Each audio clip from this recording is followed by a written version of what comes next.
పరలోకమందున్న మా తండ్రి, ఈ రాత్రికాల సమయంలో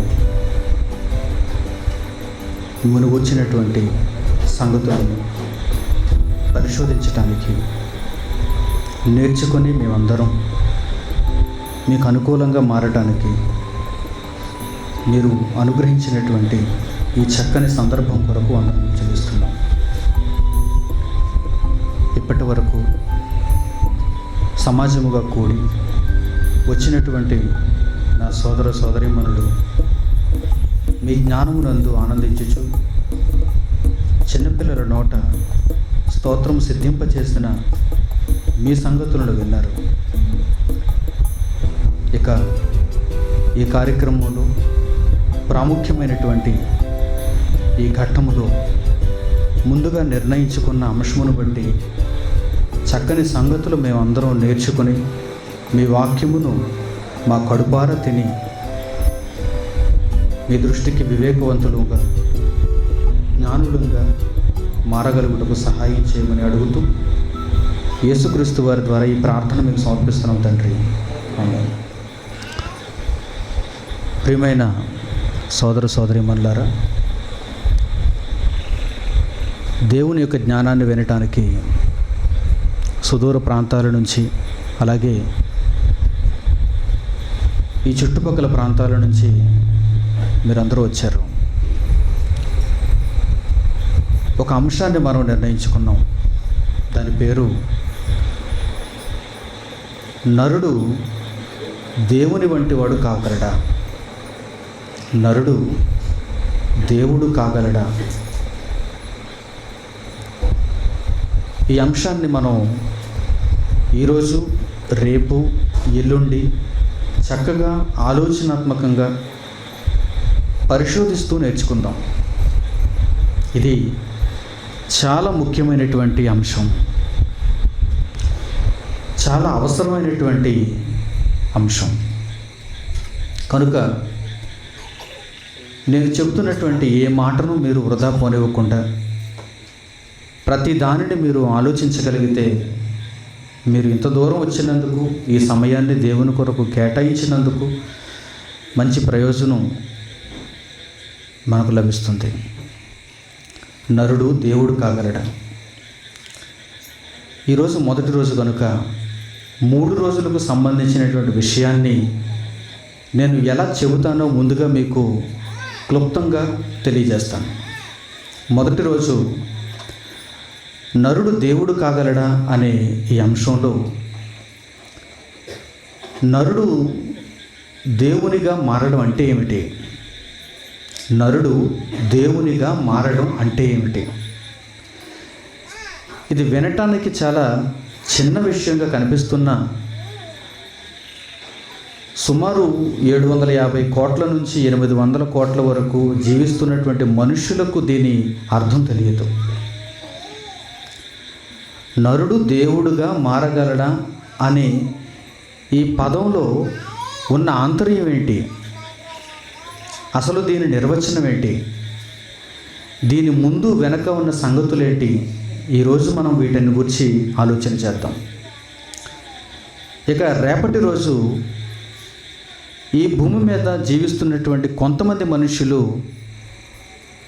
మేము దేవుళ్ళుగా మారిపోయాం, మేము దేవుళ్ళు అయిపోయాం, మీ పూజలన్నీ మాకు అందించండి, మమ్మను మీరు ఆరాధించండి, మమ్మను మీరు కొలవండి, ఈ తరానికి, ఈ యుగానికి మేమే దైవం అని చెప్పుకుంటున్న వారిని గూర్చి మీకు బైబిల్లో చూపిస్తాను, పరిచయం చేస్తాను. ఇక ఎల్లుండి నరుడు దేవునిగా పరిపూర్ణంగా ఎలా మారగలడో మీకు తెలియజేస్తాను. మొదటి రోజు మనం నరుడు దేవునిగా మారడం అంటే ఏమిటో తెలుసుకుంటాం. ముందుగా మనకు దీని పూర్వపరాలు, నిర్వచనాలు తెలియాలి. ఆ తరువాత కొంతమందికి వీటి మీద భిన్నాభిప్రాయాలు, భేదాభిప్రాయాలు ఉన్నాయి. అందుకే చాలామంది చాలా ప్రాంతాలలో, మన రాష్ట్రంలోనే కాదు మిగిలిన రాష్ట్రాల్లో, మిగిలిన దేశాలలో, ప్రపంచవ్యాప్తంగా నేనే దేవుణ్ణి, నేనే దైవాన్ని అని చెప్పుకుంటున్న వారు ఉన్నారు. ఇది ఎంతవరకు వాస్తవం? వీరిలో ఎవరిని మనం దేవునిగా కొలవాలి, ఎవరిని మనం దేవునిగా పూజించాలి అనే దానిని రేపటి దినాన్ని మనం నేర్చుకుందాం. ఎల్లుండి మనం అందరం దైవములుగా మారిపోయేటువంటి ఒక మంచి ఆలోచనలోనికి మనం వెళ్దాం. ఒక మంచి సందర్భాన్ని మీ ముందుకు నేను తీసుకుని వస్తాను. మనం అందరం దైవములు కావాలి. నరుడు దేవుడు కాగలడా అనేటువంటి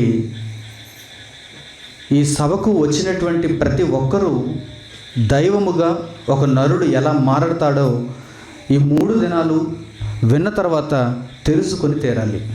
మీరు మారతారో మారరో తరువాత మీ చేతుల్లో అది ఉంటుంది. కానీ ఎలా మారాలో మాత్రం చెప్పవలసిన బాధ్యత ఈ అంశాన్ని ఇచ్చినటువంటి నా మీద ఉన్నది కనుక 3 రోజులు మీరు దీనిని చక్కగా నేర్చుకోగలిగితే దైవంగా మారే అవకాశం మీ కళ్ళ ముందే ఉంటుంది. ప్రియమైన వారులారా, చాలాసార్లు మనం చాలా సందర్భాలలో చాలా సభలకు వెళ్ళుంటాం. ఎందరో ప్రసంగికులు ఎన్నెన్నో కొత్త కొత్త విషయాలు ఎక్కడెక్కడో చెబుతున్నప్పుడు దూర ప్రాంతాలు కావచ్చు, మన దగ్గర ఉన్న ప్రాంతాలు కావచ్చు, మనం సభలకు వెళుతుంటాం. చాలామందిలో ఉన్నటువంటి ఒక చెడు అభిప్రాయం ఏంటంటే, సభ 5 రోజులు అనుకోండి 5వ రోజున వెళ్తారు, సభ 3 రోజులు అనుకోండి 3వ రోజున వెళ్తారు, సభ 1 రోజు అనుకోండి ఆ 1 రోజు వెళ్తారు. ఒక మలేరియా జ్వరం వచ్చినప్పుడు ఒక డాక్టర్ తీసుకొచ్చి దాన్ని పరీక్ష చేసి ఆ రోగికి ఒక కోర్సు చెబుతాడు. నీవు 15 రోజులు ఈ మందులు వాడాలి. ఒక డెంగ్యూ వ్యాధి వచ్చినప్పుడు ఆ వ్యక్తిని హాస్పిటల్లో అడ్మిట్ చేసుకుంటారు. ఆ తర్వాత ఆ రోగికి ఒక కోర్సు చెబుతాడు వైద్యుడు. ఈరోజు మొదలుకొని ఈ డెంగ్యూ జ్వరం తగ్గిపోయేంత వరకు నువ్వు మామూలుగా మరలా ఒక మనిషిగా మారినంత వరకు నీవు నేను ఇచ్చినటువంటి వైద్యాన్ని తీసుకోవాలి, క్రమం తప్పకుండా అంటాడు. వైద్యుడు 15 రోజులు కోర్సు ఇచ్చాడు కదని 15వ రోజున వెళ్ళి మనం మందు తీసుకుంటే కుదరదు. మనం బ్రతకం, ఈలోపే మనం చచ్చిపోతాం. వైద్యుని దగ్గర ఒక వారం రోజుల కోర్సు ఉందంటే వారం రోజులు మనం వెళ్ళాల్సిందే. 15 రోజులు కోర్సు ఇచ్చాడంటే 15 రోజులు మనం ఆ మందులు వాడాల్సిందే. ఒక నెల రోజులు మనలను ఆసుపత్రిలో అడ్మిట్ అవ్వమన్నారంటే ఆ నెల రోజులు మనం అక్కడ ఉండాల్సిందే. ఆ తర్వాత వైద్యుడు చెబుతాడు నువ్వు వెళ్ళిపోవాలో వెళ్ళకూడదో ఇంకా ఉండాలో, ముందే వెళ్ళిపోవచ్చు వైద్యుడు చెప్తాడు పరిస్థితిని బట్టి. ఏదైనా ఒక అంశాన్ని ఒక వ్యక్తి మాట్లాడాలనుకున్నప్పుడు 3 రోజులకు దానిని వర్గీకరించుకొని 5 రోజులకు దానిని వర్గీకరించుకొని ఆ వ్యక్తి మాట్లాడతాడు. మొదటి రోజు నుంచి చివరి రోజు వరకు వచ్చినటువంటి వారికి మాత్రమే ఆ అంశం మీద పరిపూర్ణమైన అవగాహన కలుగుతుంది. క్షుణ్ణంగా వారు ఆలోచించగలుగుతారు. ఏదో చివరి రోజు వెళ్ళి సభ చాలా బాగా జరిగిందండి, చాలా గొప్పగా చెప్పారండి అనుకోవటానికి తప్ప ఆ విషయాలలోంచి ఏమాత్రం ఆ వ్యక్తి మంచిని స్వీకరించలేడు, మార్పును తీసుకోలేడు. అందుకే క్రైస్తవ సమాజం ఎక్కడ వేసిన గొంగలి అక్కడే ఉన్నట్టుగా మారిపోయింది. ఇక మొదటి రోజు కూడా ఎవరు రారనేటువంటి ఆలోచన చెప్పేవాడికి కూడా ముందే ఉండడంతో మొదటి రోజు ఎక్కువగా చెప్పడం లేదు, 2వ రోజు కూడా ఎక్కువగా చెప్పడం లేదు, 3వ రోజుకి అంతా దాచుకుంటున్నాడు, 5వ రోజుకి అంతా దాచుకుంటున్నారు. ఎందుకంటే ప్రజలు రారు కనుక చెప్పిన ఉపయోగం లేదనేటువంటి భావన వీరిలో కూడా వచ్చేసింది. మనం దానికి చర్మగీతం పాడాలి. మొదటి రోజు నుంచి మనం ఏ కార్యక్రమానికైనా ఎవరు చెప్పేదైనా సరే ఆ విషయం మనకు తెలియదు అనుకున్నప్పుడు దాన్ని మొదటి నుంచి మనం వినాలి, చివరి వరకు దాన్ని అర్థం చేసుకోవాలి, దాని ప్రకారం మనం జీవించడానికి మనం ఆలోచన చేయాలి. మిగిలినవన్నీ చిన్న చిన్న సంగతులు, కానీ అందులో నుంచి వచ్చినటువంటి జ్ఞానం నా బ్రతుకును సరైన మార్గంలో నడిపిస్తుందా లేదా అన్నది చాలా చక్కని విషయం, చాలా ప్రాముఖ్యమైన సంగతి. ఇక మొదటి రోజున మనం నిష్ప్రయోజనం చేయకుండా చక్కని సంగతులు నేర్చుకోవటానికి మనం ప్రయత్నం చేద్దాం. ప్రియమైన వారులారా, నరుడు దేవునిగా మారడం అంటే ఏంటి? నరుడు దేవునిగా మారడం అంటే ఏంటి? ఇది అర్థం చేసుకోవాలంటే భూమి మీద చిన్న చిన్న ఉదాహరణలు మీకు మొట్టమొదట పరిచయం చేస్తాను. ఈరోజు నరుడు నరునిగా లేడు. నరుడు చాలా రకాలుగా మారిపోతున్నాడు. నరుడు చాలా రకాలుగా చాలా విధాలుగా మారిపోతున్నాడు. ఒక వ్యక్తి దగ్గరికి వెళ్ళి మీరెవరండి అంటే నేను ఒక వైద్యుడినండి అంటాడు. అతడు వైద్య వృత్తిలో పట్టపుచ్చుకున్నప్పుడు అతడు నరుడు, నేను ఒక మామూలు మనిషిని చెప్పుకోడు, నేను ఒక వైద్యుడిని. అందుకే అతని పేరు ముందు కూడా ఏముంటుంది? డిఆర్ అనే పదాలు ఉంటాయి, డాక్టర్. అంటే అతని పేరు రాసినప్పుడు డిఆర్ అని రాసుకుని చుక్కపెట్టి ఆ తర్వాత అతని పేరు రాస్తాడు. శ్రీనివాసరావు అనుకోండి, అతని పేరు డాక్టర్ శ్రీనివాసరావు. అంటే ఎక్కడికి వెళ్ళినా సరే అతని పేరు అలాగే ఉంటుంది. ఎందుకంటే అతడు నరుడు, కానీ నరుడుగా ఉన్న ఆ మనిషి ఒక 5 ఏళ్ల పాటు శ్రమించి వైద్య వృత్తిలో ఒక పట్ట తీసుకున్నాడు. అందువల్ల ఆ నరుడు వైద్యుడయ్యాడు. ఒక నరుడు నటనలో శిక్షణ పొందుతున్నాడు, నటుడైపోతున్నాడు. మీరెవరండి? నేను ఒక యాక్టర్నండి అంటాడు. మీరెవరండి? నేను ఒక ఎలక్ట్రీషియన్ అండి అంటాడు. మీరెవరండి? నేను ఒక ప్లంబర్నండి, నేను ఒక మెకానిక్నండి, నేను ఒక ఇంజనీర్నండి, నేను ఒక ఉపాధ్యాయుడినండి, నేను ఒక టీచర్ని, నేను ఒక ప్రిన్సిపల్ని, నేను ఒక మంత్రినండి, నేను ఒక రాజకీయవేత్తనండి, నేను ఒక స్పీకర్నండి శాసనసభలో. చూసారా, ఈరోజు ఎందరో మనుషులకు ఎన్నెన్నో అర్హతలు ఉన్నాయి. నేను ఒక ఎంఆర్ఓనండి, నేను కలెక్టర్నండి, నేను ఒక ఆర్డీఓనండి, నేను ఒక పోలీసునండి, నేను కానిస్టేబుల్ అయితే కానిస్టేబుల్, ఎస్ఐ అయితే ఎస్ఐ. ప్రియమైన వారలారా, నరుడు ఈరోజు చాలా విధాలుగా పిలువబడుతున్నాడు, చాలా విధాలుగా. నరుడు వైద్యుడు అవ్వాలంటే ఇక్కడికి మీరు రావాల్సిన అవసరం లేదు, వైద్య వృత్తిని మీరు తీసుకోవాలి. నరుడు ఇంజనీర్ అవ్వాలంటే ఇక్కడికి రావాల్సిన అవసరం లేదు, ఈ మాటలు వినవలసిన అవసరం లేదు. ఇంజనీర్ అవ్వాలంటే ఎంసెట్ రాయాలి, ఇంజనీరింగ్ కళాశాలలో ప్రవేశం పొందాలి, 4 ఏళ్ళు చదవాలి, పట్టాపుచ్చుకోవాలి, ఇంజనీర్. నరుడు ఏది కావాలనుకున్నా ఆ రంగంలో అతడు ప్రావీణ్యతను సంపాదించాలి, నిపుణతను సంపాదించాలి. ఇందులో పురుషుడు లేదు, స్త్రీ లేదు. ఇందులో స్త్రీ లేదు, పురుషుడు లేదు. స్త్రీలనైనా సరే డాక్టర్ అన్నారనుకోండి, డాక్టర్. ఇంజనీర్ అయిందనుకోండి, ఇంజనీర్. ఇందులో స్త్రీ పురుష భేదం లేదు. ప్రియమైన వారలారా, ఇవన్నీ మీకు ఎందుకు చెబుతున్నానంటే, నరుడు దేవుడు కాగలడా అనే విషయం మనకు అర్థం కావాలంటే ఈ ప్రాథమికమైన సంగతులన్నీ మనకు తెలియాలి. కేవలం పురుషులు మాత్రమే దేవుళ్ళు కాగలరా? పురుషులు మాత్రమే దైవములు కాగలరా? No no no. భూమి మీద దేవుని యొక్క మార్గంలో నడుస్తున్నటువంటి ప్రతి ఒక్కరూ, శరీరాన్ని ధరించుకున్నటువంటి ప్రతి ఒక్కరికి దేవునిగా మారేటువంటి అవకాశాన్ని దేవుడు తన గ్రంథంలో కల్పిస్తున్నాడు. 66 పుస్తకాల సారం అదే. దేవుడు రాయించినటువంటి బైబిల్లో 66 పుస్తకాలలో నీతిమంతులు ప్రవక్తలు పెట్టిన ఘోష అదే.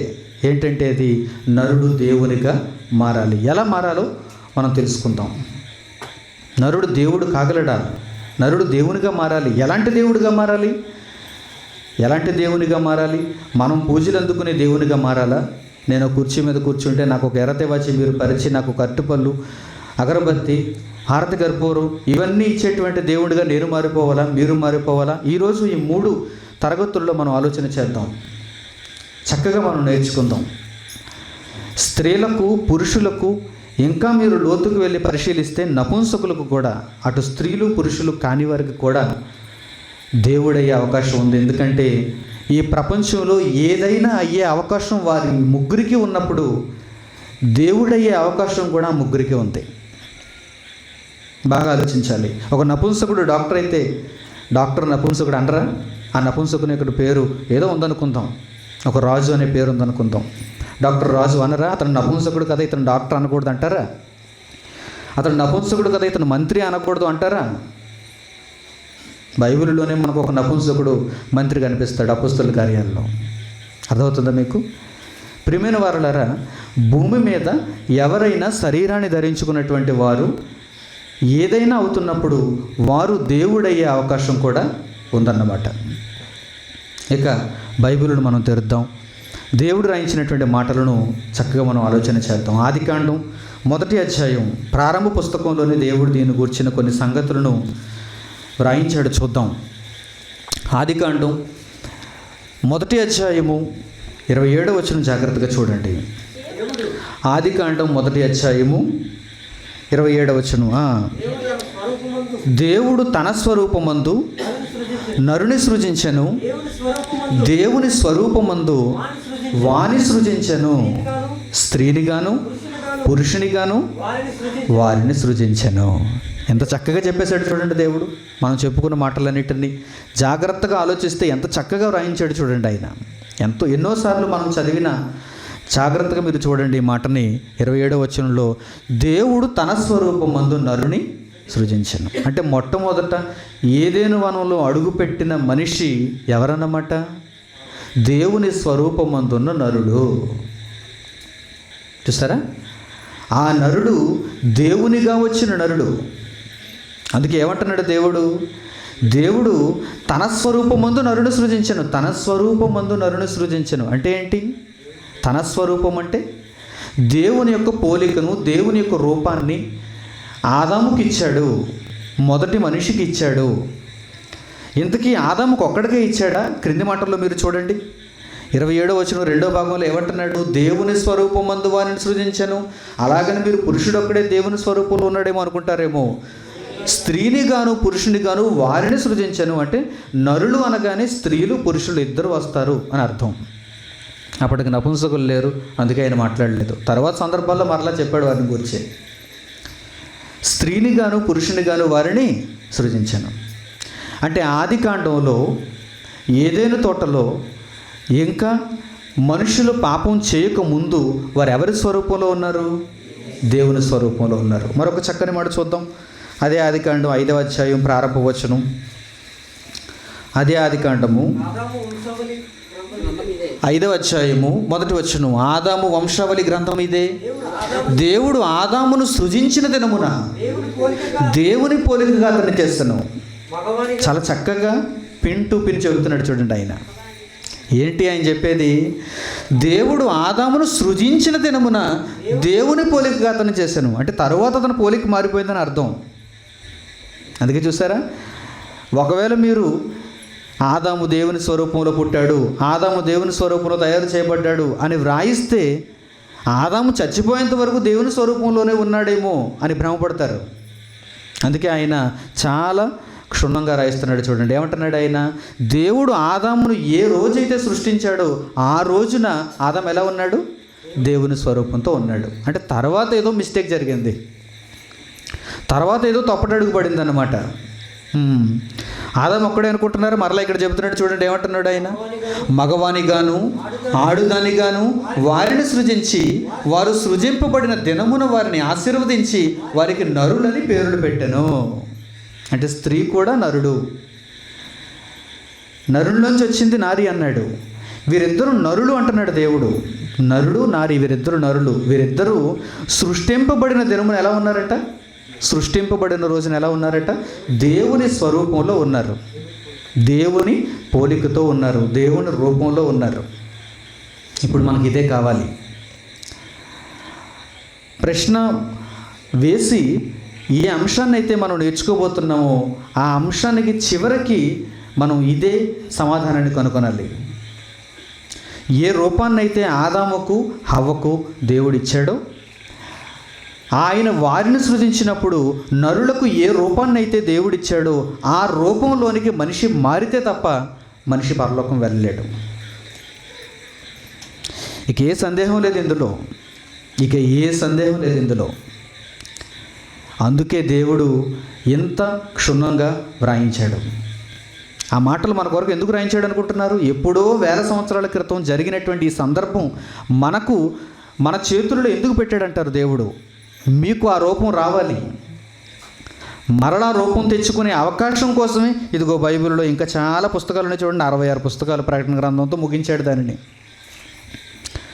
ఆదికాండం 1వ అధ్యాయంలో చెప్పాడు, మనకు ఒక క్లూ ఇచ్చాడు. ఏంటది? మొదటి రోజున నేను వారిని సృజించినప్పుడు వారు దైవములుగా ఉన్నారు, దేవుని స్వరూపం ఉన్నారు, దేవుని పోలికతో ఉన్నారు. అలాంటి పోలిక మీరు మరలా తెచ్చుకుంటే మీరు పరలోకానికి వచ్చేస్తారు. మీరు మరలా ఆ స్వరూపంలోనికి మారిపోతే మీరు దైవములుగా మారినట్టే, మీదే పరలోక రాజ్యం. ప్రియమైన వారలారా, దేవుని స్వరూపం అంటే ఏంటో జాగ్రత్తగా తెలుసుకోండి.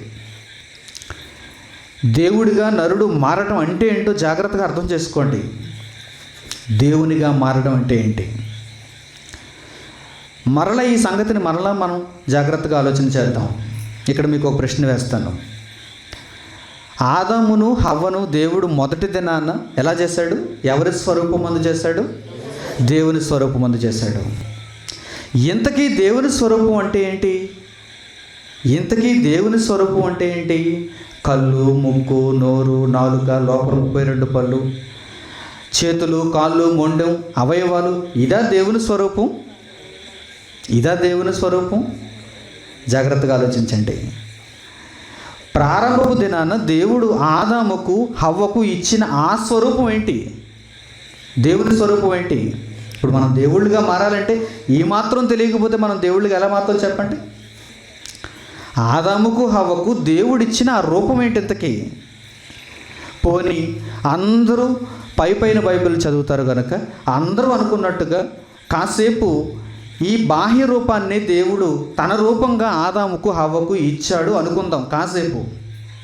2 కళ్ళు, ముక్కు, నోరు, 2 చేతులు, 2 కాళ్ళు, అవయవాలన్నీ, ఇలాంటి రూపమే దేవుడు కూడా కలిగి ఉన్నాడేమో. ఆ స్వరూపాన్ని ఆదాముకు హవ్వకు ఇచ్చి ఉంటాడు. ఒకవేళ అలా అనుకుంటే ఆదాము హవ్వ ఇద్దరు 3వ అధ్యాయం వచ్చేసరికి పాపం చేశారు, ఆజ్ఞను అతిక్రమించారు. ఆ తరువాత వారి రూపం ఏమైనా మారిందా చెప్పండి? బాహ్య సంబంధమైన రూపం ఏమైనా మారిందా? అప్పటి వరకు 3 కళ్ళు ఉండేవి, ఆ తర్వాత 2 కళ్ళుగా మారిపోయి అని ఎక్కడా లేదండి. అప్పటి వరకు వారిది వింత ఆకారం, ఆ తర్వాత వీరిది మనుష్యాకారంలోనికి వచ్చింది. అప్పటి వరకు దేవుని ఆకారం, ఆ తర్వాత మనుష్యాకారంలోనికి వీరు మార్చబడ్డారు అని లేదండి. దేవుడు శరీరాన్ని మొట్టమొదట ఏ ఆకారంలో అయితే సృష్టించాడో ఆ ఆకారాన్ని దేవుడు మనుషులందరికీ కొనసాగించాడు.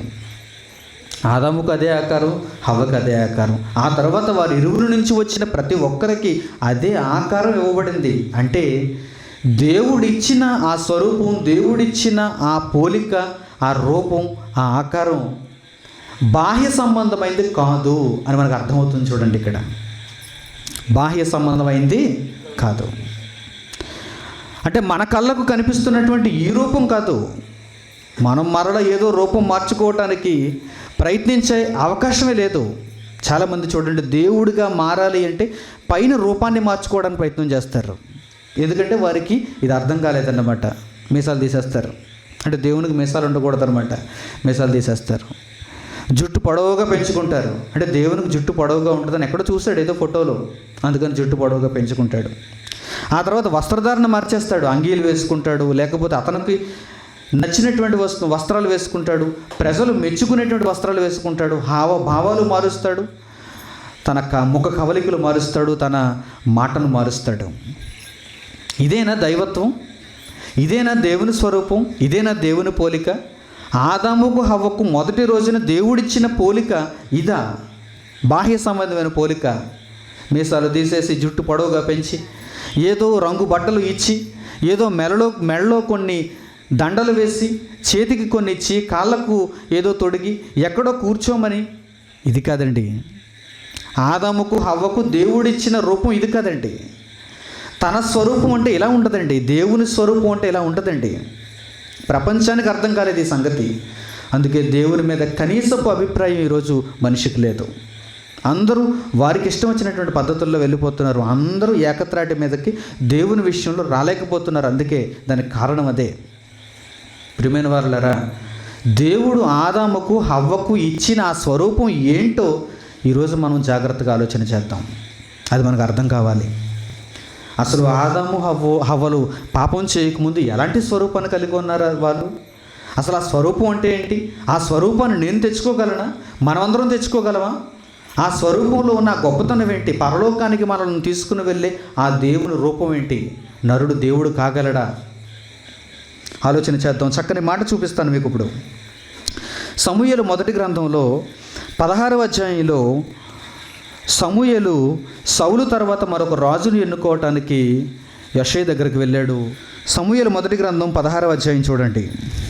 సమూయేలు మొదటి గ్రంథం 16వ అధ్యాయము 7వ వచనం.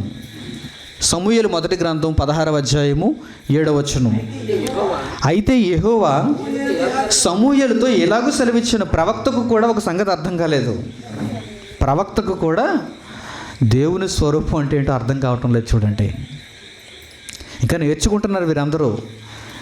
ఇంకా పరిపూర్ణతలోనికి వీరు రాలేదు. అందుకే సమూయేలు పొరపాటు పడి ఏం చేస్తున్నాడు తెలుసా? యెషయి కుటుంబంలో ఉన్న పొడవుగా ఉన్నవాడిని కానీ బలంగా ఉన్నవాడిని కానీ రాజుగా ఎంచుదాం అనుకుంటున్నాడు. రూపాన్ని చూస్తున్నాడు. దేవుడు అనుకున్న రూపం ఏంటో మీకు అర్థమవుతుంది చూడండి. సమూయేలు మొదటి గ్రంథం 16వ అధ్యాయం 7వ వచనం. అయితే యెహోవా సమూయేలుతో ఇలాగ సెలవిచ్చెను, అతని రూపము అతని ఎత్తు లక్ష్య పెట్టకము. నువ్వెవరినో చూసి అతనిని రాజుగా చేద్దాం అనుకుంటున్నావు. మరలా మిస్టేక్ జరుగుతుంది సౌలు విషయంలో జరిగినట్టుగా. అలా జరగడానికి వీల్లేదు. మనుషులు లక్ష్య పెట్టు వాటిని యెహోవా లక్ష్య పెట్టడు. పరలోకమందున్న దేవుడు అంటే ఏమనుకుంటున్నారు మీరు? దేవుడు అంటే ఏమనుకుంటున్నారు మీరు? ఆయనను అర్థం చేసుకోవాలంటే చాలా తీక్షణతో కూర్చోవాలి, మనసును ప్రశాంతంగా ఉంచుకోవాలి, చాలా పరిశోధన చేయాలి, భయంతో ఉండాలి, భక్తితో ఉండాలి. యెహోవా అంటే ఏంటనుకుంటున్నారు? నరుడు పై రూపాన్ని చూసి ఇతను గొప్పవాడు, ఇతను గొప్పవాడు కాదు, ఇతను గొప్పవాడు, ఇతను గొప్పవాడు కాదు, అలా వర్గీకరించుకుంటూ వెళ్ళిపోతాడు. నరుడు కదా, మనిషి కదా. ఒక వైద్యుడిగా మారిపోతున్నాడు, ఒక ఇంజనీర్గా మారిపోతున్నాడు, ఒక రాజకీయవేత్తగా మారిపోతున్నాడు. దేవుడు కాదు కదా, దేవుడిగా మారిన నరుడు కాదు కదా. అందుకే దేవుడు ఏమంటున్నాడు తెలుసా? మనుష్యుడు లక్ష్య పెట్టు వాటిని పరలోకమందున నేను లక్ష్య పెడతానా? మరి ఏమంటున్నాడు చూడండి. నేను అతని త్రోసివేసి, నువ్వు ఎవరినైతే ఎంచుకుందాం అనుకుంటున్నావో అతన్ని త్రోసివేసి ఉన్నాను. మనుషులు పై రూపం లక్ష్య పెట్టుదురు కానీ యెహోవా హృదయమును లక్ష్య పెట్టును అన్నాడు చూడండి. ఎక్కడికి వచ్చేసాడు ఈయన? మనసు దగ్గరికి వచ్చేసాడు ఈయన, హృదయం దగ్గరికి వచ్చేసాడు ఈయన. ఏ మనిషి చూడగానే కనిపెట్టలేనిది ఒకటి ఉంది, అదే హృదయం. చూడగానే కనిపెట్టలేము, చూడగానే రూపం తెలుస్తుంది మనకి. ఆ తర్వాత అతనితో ఉంటే అతను చేసే కార్యక్రమాలు, అతని యొక్క లక్షణాలు కొద్ది కొద్దిగా మనకు అర్థమవుతుంటాయి. కానీ దేవుడు ఏ వ్యక్తినైనా సరాసరి చూశాడంటే ముందు మనసునే చూస్తాడు. అతడు ఎలా ఉన్నా కానీ, అతనికి పోలియో ఉండొచ్చు, 2 కాళ్ళు పని చేయకపోవచ్చు, కానీ దేవుడు అది పట్టించుకోడు. అతనికి 2 చేతులు పోవచ్చు, కానీ దేవుడు దానిని చూడడు. అతనికి 2 కళ్ళు పుట్టుకతోనే కనిపించకపోవచ్చు, దేవుడు దానిని పట్టించుకోడు. అతడు మూగవాడు కావచ్చు, దానిని చూడడు దేవుడు. అతడు నపుంసకుడు కావచ్చు, దానిని చూడడు దేవుడు. ఆమె స్త్రీ కావచ్చు, అతడు పురుషుడు కావచ్చు, కానీ ఆయనకు కావాల్సింది ఏంటో తెలుసా? హృదయం అన్నాడు. మనసును లక్ష్య పెడుతున్నాను అంటున్నాడు చూడండి ఆయన. అంటే దేవుని రూపానికి మనసుకు దగ్గర సంబంధం ఉందన్నమాట.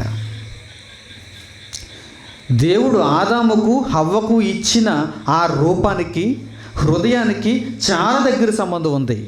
పై రూపానికి మాత్రం ఏమాత్రం సంబంధం లేదు. పై రూపానికి సంబంధం ఉందా? లేదు. అందుకే ఆదాము తప్పు చేయకముందు ఇదే రూపంతో ఉన్నాడు, హవ్వ తప్పు చేయకముందు ఇదే రూపంతో ఉంది, తప్పు చేసిన తర్వాత కూడా వీరిద్దరూ ఇదే రూపంతో ఉన్నారు, ఇదే రూపంతో ఉన్నారు. వారికి చాలా ఆశ్చర్యం కలిగింది కూడా. ఆ రోజు తినకూడని పండు, ఆ వృక్ష ఫలాన్ని వీరు తిన్న తర్వాత మాకేం కాలేదే, మేము చనిపోలేదే. వారు చాలా ధైర్యంతో నిజంగా అపవాది చెప్పిన మాట నిజమేనేమో అనుకున్నారు. ఆ తర్వాత దేవుడు వచ్చిన తర్వాత, వారిని గెంటి వేసిన తర్వాత, వారు శాపానికి లోనైన తర్వాత వారి పాపం బయటపడింది. వారు ఒప్పుకోక తప్పలేదు.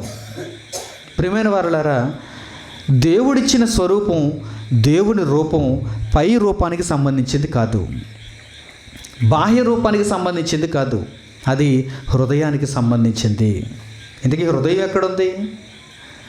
ఇంతకీ హృదయం ఎక్కడుంది? అన్ని ప్రశ్నలే మనకి, ఎందుకంటే ఈ సబ్జెక్ట్లో మనం నిష్ణాతులం కాము. ఇంతకీ హృదయం ఎక్కడుంది? ప్రపంచంలో చాలామందిని హృదయం ఎక్కడుందంటే ఇక్కడ ఉందంటారు. అంతేనండి, ఎక్కడుంది?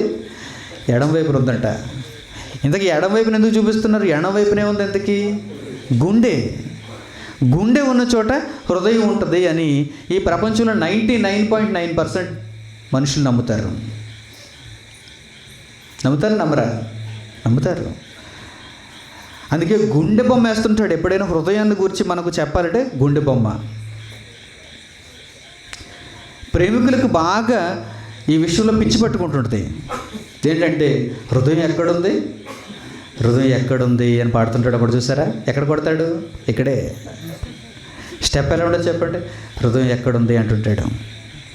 అంటే వీరికి తెలిసింది ఎంత అంటే, డైరెక్టర్ కావచ్చు, ఒక రచయిత కావచ్చు, సమాజంలో మంత్రి కావచ్చు, విద్యావేత్త కావచ్చు, ప్రొఫెసర్ కావచ్చు, ఎవరైనా కావచ్చు, హృదయం ఎక్కడుంది అని అడగండి. చిన్నపిల్లల చేత అడిగిస్తాను కావాలంటే. ఎవరినైనా మీరు తీసుకుంటారండి. ఎక్కడంటారు, చిన్నపిల్లలు మరొక చోట చెబుతారు. మీకు వాక్యం చెప్పారు చూసారా, వారే. హృదయం ఎక్కడుంది అంటే ఎక్కడో తెలుసా, ఎక్కడుంది. హృదయం ఎక్కడుందంటే ఎక్కడుంది, మనసు, మైండ్ అంటారు దీనిని. మీ శరీరంలో ప్రతి అవయవానికి సంకేతాలు ఇక్కడి నుంచి వెళ్తాయి తప్ప ఇక్కడి నుంచి వెళ్ళవు. తెలుసా అండి? మీ శరీరాన్ని అదుపు చేసేది ఏంటనుకుంటున్నారు? మెదడు, మనసు. మీ మనసు చెప్పిన దాన్ని బట్టి మీరు ఇక్కడికి వచ్చారు. గుండె చెప్పిన దాన్ని బట్టి రాలేదు. గుండె పని ఏంటి ఎంతకి? గుండె పని ఏంటి? ఇదో పంప్ అండి. పంప్ అంటే మీకు తెలుసు కదా, భూమి అడుగు ప్రాంతాల్లో అడుగు భాగంలో ఉన్నటువంటి నీటిని పైన మన ఓవర్ హెడ్ ట్యాంకులోకి నింపుతుంది పంపు. గాలి పంపు మీకు తెలుసు కదా, బయట ఉన్న గాలిని తీసుకొచ్చి సైకిల్ చక్రంలో ట్యూబ్లోనికి ఎక్కిస్తుంది, బండి ట్యూబ్లోనికి ఎక్కిస్తుంది, లారీ టైర్లోనికి ఎక్కిస్తుంది. ఏంటి? అదొక పంపు లేకపోతే కంప్రెసరు. ఒత్తిడిని కలిగించి పంపించేదే, ఒక ప్రవాహాన్ని సృష్టించేదే పంపు. హృదయం చేసే పని కూడా అదే. లోపల ఉన్న రక్తం ప్రతి భాగానికి వెళ్ళాలి కనుక ఏం చేస్తుందంటే ఈ గుండె పంపు చేస్తుందన్నమాట. అందుకే మీరు ఇక్కడ చేయి పెట్టుకోగానే లబ్డబ్ అని కొట్టుకుంటూ ఉంటుంది. అంటే లోపల ఉన్న గుండె ఒక పంపు మాదిరిగా పనిచేస్తుందన్నమాట, రక్తాన్ని సరఫరా చేస్తుందన్నమాట. అందుకే రక్తం మీరు పడుకున్నా, మీరు నడుస్తున్నా, మీరు పనులు చేసుకుంటున్నా రక్తం ఎప్పుడు ప్రవహిస్తూనే ఉంటుంది. అందులో ధమనులు ఉన్నాయి, అందులో సెర్రలు ఉన్నాయి. చెడు రక్తాన్ని ప్రవహింపజేసే నాళాలు, మంచి రక్తాన్ని ప్రవహింపజేసే నాళాలు. ఇదంతా గుండె చేసే పని. ఈ గుండెకు ఆలోచించే శక్తి లేదు, ఆలోచన వ్యవస్థ గుండెలో లేదు. ఒకవేళ గుండె సరిగ్గా పనిచేయకపోతే కార్డియాలజిస్ట్ దగ్గరకు మీరు వెళితే కనుక బయట నుంచి ఏదైనా ఒక పంపు తీసుకొచ్చి గుండెకు అమర్చి మీ యొక్క ప్రాణాన్ని నిలబెట్టగలడు. ఈరోజు అంత అత్యాధునికమైనటువంటి వైద్య పరికరాలు వచ్చాయి, వైద్యం అందుబాటులోనికి వచ్చింది. హార్ట్ అటాక్ అంటారు, రక్తపోటు వచ్చేసింది అంటారు. ఆ తర్వాత మీరు వైద్యుడి దగ్గరికి వెళితే బయట నుంచి ఒక పంపు ఇలాగే పనిచేస్తుంది. అది కూడా ఒక పంపు పెడతాడు, లక్షల రూపాయలు ఖర్చు అవుతుంది దానికి. ఆ నాళాలకు అమరుస్తాడు. అప్పుడు ఆ బయట నుంచి వైద్యుడు అమర్చినటువంటి ఆ పంపు ఈ రక్తం అంతటిని సరఫరా చేస్తుంది. అదే పరిస్థితుల్లో మైండ్ కనుక ఒకవేళ చెడిపోయింది అనుకోండి, ఏమీ చేయలేడు వైద్యుడు. మైండ్ పని చేయటం ఆగిపోతే కనుక మనిషిని ఏమంటారో తెలుసా? సగం చచ్చిపోయాడు అంటారు, కోమా అంటారు. బ్రెయిన్ డెడ్ అంటే మనిషి వల్ల ఉపయోగం లేదంటారు. Brain dead. దానిని బాగు చేయటం కూడా చాలా కష్టం, ఎందుకంటే చాలా చిన్న పరిమాణంలో అది. దానిని బాగు చేయడం చాలా కష్టం. ఆ మెదడులో సంకేతాలను పెట్టాడు దేవుడు. ఆ సంకేతాలను బట్టి, ఆ మెదడు ఆలోచించే పనితీరును బట్టి ఈ శరీరం పనిచేస్తుంది. ఇప్పుడు నా మెదడు ఏం చెబుతుందన్నమాట, నాకు దేవుని గురించి చక్కగా చెప్పు అని చెప్పింది నా మెదడు. అందుకే చెప్పగలుగుతున్నాను. లేదు నువ్వు దేవుని గురించి బ్రతకూడదు, దేవుని గురించి ఏం చెప్పకూడదు, ఇంటికి వెళ్ళి పడుకో అందనుకోండి, నేను దానికి లోబడ్డాను అనుకోండి, వెళ్ళి పడుకుంటాను అంతే. చూస్తారా మెదడు ఎంత చాలా చిన్నది అది. టోటల్గా శరీరాన్ని, మనిషిని కంట్రోల్ చేస్తుంది. అది చాలా చిన్నది మెదడు. దేవుడు మనిషిని చూడాలి అనుకుంటే ఎక్కడ చూస్తున్నాడు? మొట్టమొదట హృదయాన్ని చూస్తున్నాడు. అంటే అక్కడికి వెళ్తున్నాడు. హృదయం అనగానే ఇక్కడ అనుకోకండి, ఇక్కడ ఏం చూడ్డా ఆయన. ఇక్కడ చూస్తే గుండె కనిపిస్తుంది ఆయనకి. గుండెని చూడటం వల్ల ఉపయోగం ఏముంది చెప్పండి? హృదయాన్ని చూస్తున్నాడు అనగానే ఇక్కడ చూస్తున్నాడు అనమాట. మీ ఆలోచన సరళి, మీ ఆలోచన విధానాన్ని చూస్తున్నాడు. మీరు ఏమనుకుంటున్నారో దేవునికి ముందే తెలుసు.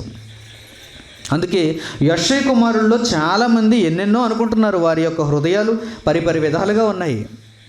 ఆ హృదయం యొక్క రూపాన్ని సమూయేలు చూడలేడు, పై రూపాన్ని మాత్రమే చూడగలడు. ఎత్తుగా ఉన్నాడా, లావుగా ఉన్నాడా, కండలు తిరిగి ఉన్నాడా, రాజుకి ఈ మాత్రం పనిచేస్తాడా అనుకుంటున్నాడు తప్ప హృదయం దేవుని ఎదుట మంచిదా కాదా అది తెలియదు సమూయేలుకి. అందువల్ల దేవుడు ఎంటర్ అయ్యాడు. దేవుడు చెబుతున్నాడు, ఏమంటున్నాడు ఆయన? మనుషులైతే పై రూపాన్ని, ఎత్తుని లక్ష్య పెడతారు, కానీ నేనైతే వాటిని లక్ష్య పెట్టను. నేను లక్ష్య పెట్టేది ఏంటో తెలుసా? హృదయాన్ని. ఈ 3 రోజులు మీరు చక్కగా ఈ మాటలు నేర్చుకున్న తర్వాత మీ హృదయం మారితే మీరు దేవునిగా మారగలరు. మీ హృదయం దేవుని వైపు తిరిగితే మీరు దేవునిగా మారగలరు. ఏమండి, ఎంత పరిపక్వత మనలో రావాలంటే మనం బైబిల్ను చాలా బాగా అర్థం చేసుకోవాలి. సమూయేలుకు తెలియలేదు, దానియేలుకు తెలియలేదు, చాలామంది ప్రవక్తలకు తెలియలేదు. వారు ఇంకా సాధన చేస్తున్నారు. హృదయాన్ని పసిగట్టడం ఎలా, హృదయాన్ని తెలుసుకోవటం ఎలా? మనిషిలోనికి దేవుని రూపాన్ని తీసుకుని రావాలంటే హృదయం మార్చాలి కదా. ఆ హృదయం ఎలా మారాలి, హృదయాన్ని దేవుని మాటల చేత ఎలా మంచి మార్గంలోకి తీసుకుని రావాలి అని వీరందరూ ఆలోచిస్తున్నారు, వీరందరూ సాధన చేస్తున్నారు. ఆ తర్వాత యేసుక్రీస్తు వచ్చాడు. ఆ యేసుక్రీస్తు దగ్గర జ్ఞానాన్ని నేర్చుకున్న తర్వాత అపోస్తలుడు వచ్చారు. ఆ అపోస్తలుడు దేవుని వాక్యాన్ని ప్రకటిస్తున్నప్పుడు వారు ఒక వ్యక్తిని కనుగొన్నారు. చూడండి ఒక్కసారి అపోస్తలుల కార్యములు, మంచి సందర్భాన్ని మీకు చూపిస్తాను. వీరు హృదయాన్ని ఎలా పసిగడుతున్నారో చూద్దాం. అపోస్తలుల కార్యములు 8వ అధ్యాయము 19వ వచనం నుంచి. అపోస్తలుల కార్యములు 8వ అధ్యాయము 19వ వచనం నుంచి. వారి ఎదుట ద్రవ్యం పెట్టి, నేను ఎవరి మీద చేతులుంచుదునో వాడు పరిశుద్ధాత్మను పొందునట్లు ఈ అధికారం నాకు ఇయ్యుడని అడిగాను. అందుకు పేతురు అంటున్నాడు, నీవు ద్రవ్యమిచ్చి దేవుని వరం సంపాదించుకుందువని తలంచుకొనినందున నీ వెండి నీతో కూడా నశించునుగాక. నీ హృదయము దేవుని ఎదుట సరైనది కాదు. డబ్బు అక్కడ పెట్టి ఆ ఆత్మవరాన్ని నాకు ఇచ్చేయండి అనగానే వెంటనే పేతురు ఏం చెబుతున్నాడు? నీ హృదయం దేవుని ఎదుట సరైనది కాదని అనగలుగుతున్నాడంటే ఎంత పరిపక్వత వచ్చిందో చూడండి పేతురులోనికి. చేపలు పట్టుకునేవాడు పేతురు, జాలరి పేతురు. మనుషులను పట్టే జాలరిగా చేస్తాను రండి అన్నాడు యేసుక్రీస్తు. నన్ను వెంబడించండి, మిమ్మల్ని ఏం చేస్తానో తెలుసా? మైండ్ స్పెషలిస్ట్గా చేస్తాను, మిమ్మల్ని మైండ్ స్పెషలిస్ట్గా చేస్తాను. ప్రధాన యాజకులుగా చేయడం చాలా ఈజీ. ఒక అంగీ వేసేసుకుని ఒక నడుముకు దట్టి కట్టుకుంటే అయిపోయినట్టే ప్రధాన యాజకుడి పని. ఒక 4-5 రోజులు ఆ మంత్రాలు చదివితే అయిపోయినట్టే ప్రధాన యాజకుడి పని. శాస్త్రి పనే ఉంది, పరిసయ్యుడి పనే ఉంది, సద్దూకయుడి పనే ఉంది. ఏముంది చెప్పండి? ఒక 4 సంవత్సరాలు ట్రైనింగ్ తీసుకున్నారనుకోండి, ఎక్కడైనా ఏసీటీసీ కాలేజీలో ట్రైనింగ్ తీసుకున్నారనుకోండి, అయిపోయాడు పాస్టరు, అంతే. బోధకుడు అవ్వటానికి పెద్దగా ప్రయాసపడవలసిన అవసరం లేదు, బోధ చేయడానికి ప్రయాసపడవలసిన అవసరం లేదు. చాలా ఈజీ, చాలా ఈజీ. నేర్చుకోవడం చెప్పాడు అంతే కదండి. రాసుకోవడం, నేర్చుకోవడం చెప్పాడు అంతే కదా. కానీ హృదయం మారేది ఎప్పుడు? అందుకే యేసుక్రీస్తు మొదట వీరెవ్వరిని బోధకులుగానో లేకపోతే ప్రసంగికులుగానో మార్చడానికి ప్రయత్నం చేయలేదండి. ఏం చేశాడో తెలుసా? తనను వెంబడించిన వారందరినీ మనుషులను పట్టే జాలరులుగా చేస్తున్నాడు. అది వస్తే అన్నీ వచ్చినట్టే. అందులో ఉన్న ఆల్ ఇన్ వన్. ఏదైనా చేయగలం. మనిషి యొక్క మనసును మనం పసిగట్టగలిగేటువంటి ఆ విద్య మనకు వస్తే, ఆ మనసును దేవుని వైపు మార్చగలిగేటువంటి ఆ జ్ఞానం మనలో ఉంటే మనం ఏమైనా చేయగలం. ప్రపంచంలో మనకు తిరుగులేదు. అదే యేసు చెప్పాడు. మీరు చేపలు పడుతున్నారు, మీరు రండి, మిమ్మల్ని అందరినీ ప్రధాన యాజకులుగా చేస్తాను అనలేదు, మిమ్మల్ని అందరినీ బోధకులుగా చేస్తాను రండి అనలేదు, మిమ్మల్ని అందరినీ వాక్యం చెప్పేవారి కింద మార్చేస్తాను రండి, నేను వెళ్ళిపోయిన తర్వాత నా తరపున సంఘాలు పెట్టండి అనలేదు. మిమ్మల్ని మనుషులను పట్టే జాలరులుగా నేను మారుస్తాను రండి అన్నాడు. అందుకే పేతురు మనిషిని ఎలా పడుతున్నాడు చూడండి. డబ్బు పెట్టి నీకున్న వరం నాకు ఇచ్చేయంటే ఈరోజు ఎంతోమంది వరాలు ఇచ్చేస్తారు. నిజంగా వారి దగ్గర వరాలు ఉంటే. మన దగ్గర ఒక 10 లక్షలు పెట్టి నీకున్న ఆ వరం ఏంటో నాకు కొద్దిగా ఇచ్చేయి అన్నాడు అనుకోండి, మొత్తం సీక్రెట్లు అన్నీ చెప్పేస్తుంటారు. వాళ్ళ దగ్గర ఏవైనా ఉన్నా సరే, ఏ వరమైనా వారి దగ్గర ఉందనుకోండి, ఆ డబ్బు కట్టలు ఉన్నాయి కదా చాలు, ఈ వరం నీ దగ్గరే ఉంచుకో అనేస్తారు. కానీ ఆ డబ్బు పెట్టి వరాన్ని కొనుక్కుందాం అనుకున్నప్పుడు పేతురు వెంటనే ఏమంటున్నాడు తెలుసా? నీ హృదయము దేవుని ఎదుట సరైనది కాదు. అంటే మనసును చూశాడనమాట, హృదయాన్ని చూశాడనమాట. దేవుడు ఏ హృదయాన్ని అయితే చూస్తాడో ఆ హృదయాన్ని పేతురు చూశాడు. ప్రియమైన వారలారా, ఈ హృదయం చాలా ముఖ్యమైనది. మనిషి యొక్క పైరూపు అంటారు, అది ఎలాగైనా ఉండొచ్చు. కానీ ఆ హృదయం కనుక మంచిదైతే, ఆ హృదయం కనుక దేవునిలా మారిపోతే అతడే దేవుడు. నరుడు దేవుడు కాగలడా? నరుని యొక్క హృదయం ఒకవేళ పరివర్తన చెందితే అతడు దేవుడు కాగలడు. నరుని యొక్క హృదయం దేవుడు అనుకున్నట్టుగా కనుక మారిపోతే అతడు దేవుడు కాగలడు. అతడు దేవుడు కాగలడు. మంచి సందర్భాన్ని మరలా మీకు చూపిస్తాను చూడండి. 2వ అధ్యాయం 6వ వచనం, ఎన్నికైన వారుగా ఎంచబడిన వారి యొద్ద నేను ఏమీ నేర్చుకోనలేదు, వారు ఎంతటి వారైనడు నాకు లక్ష్యం లేదు. దేవుడు నరుని వేషము చూడడు, ఆ ఎన్నికైన వారు నాకు ఏమీ ఉపదేశించలేదు అంటున్నాడు చూడండి పౌలు. దేవుడు నరుని వేషం చూడడు, దేవుడు నరుని వేషం చూడడు. మీరు ఎలా ఉన్నా సరే అది దేవునికి అక్కరలేని విషయం.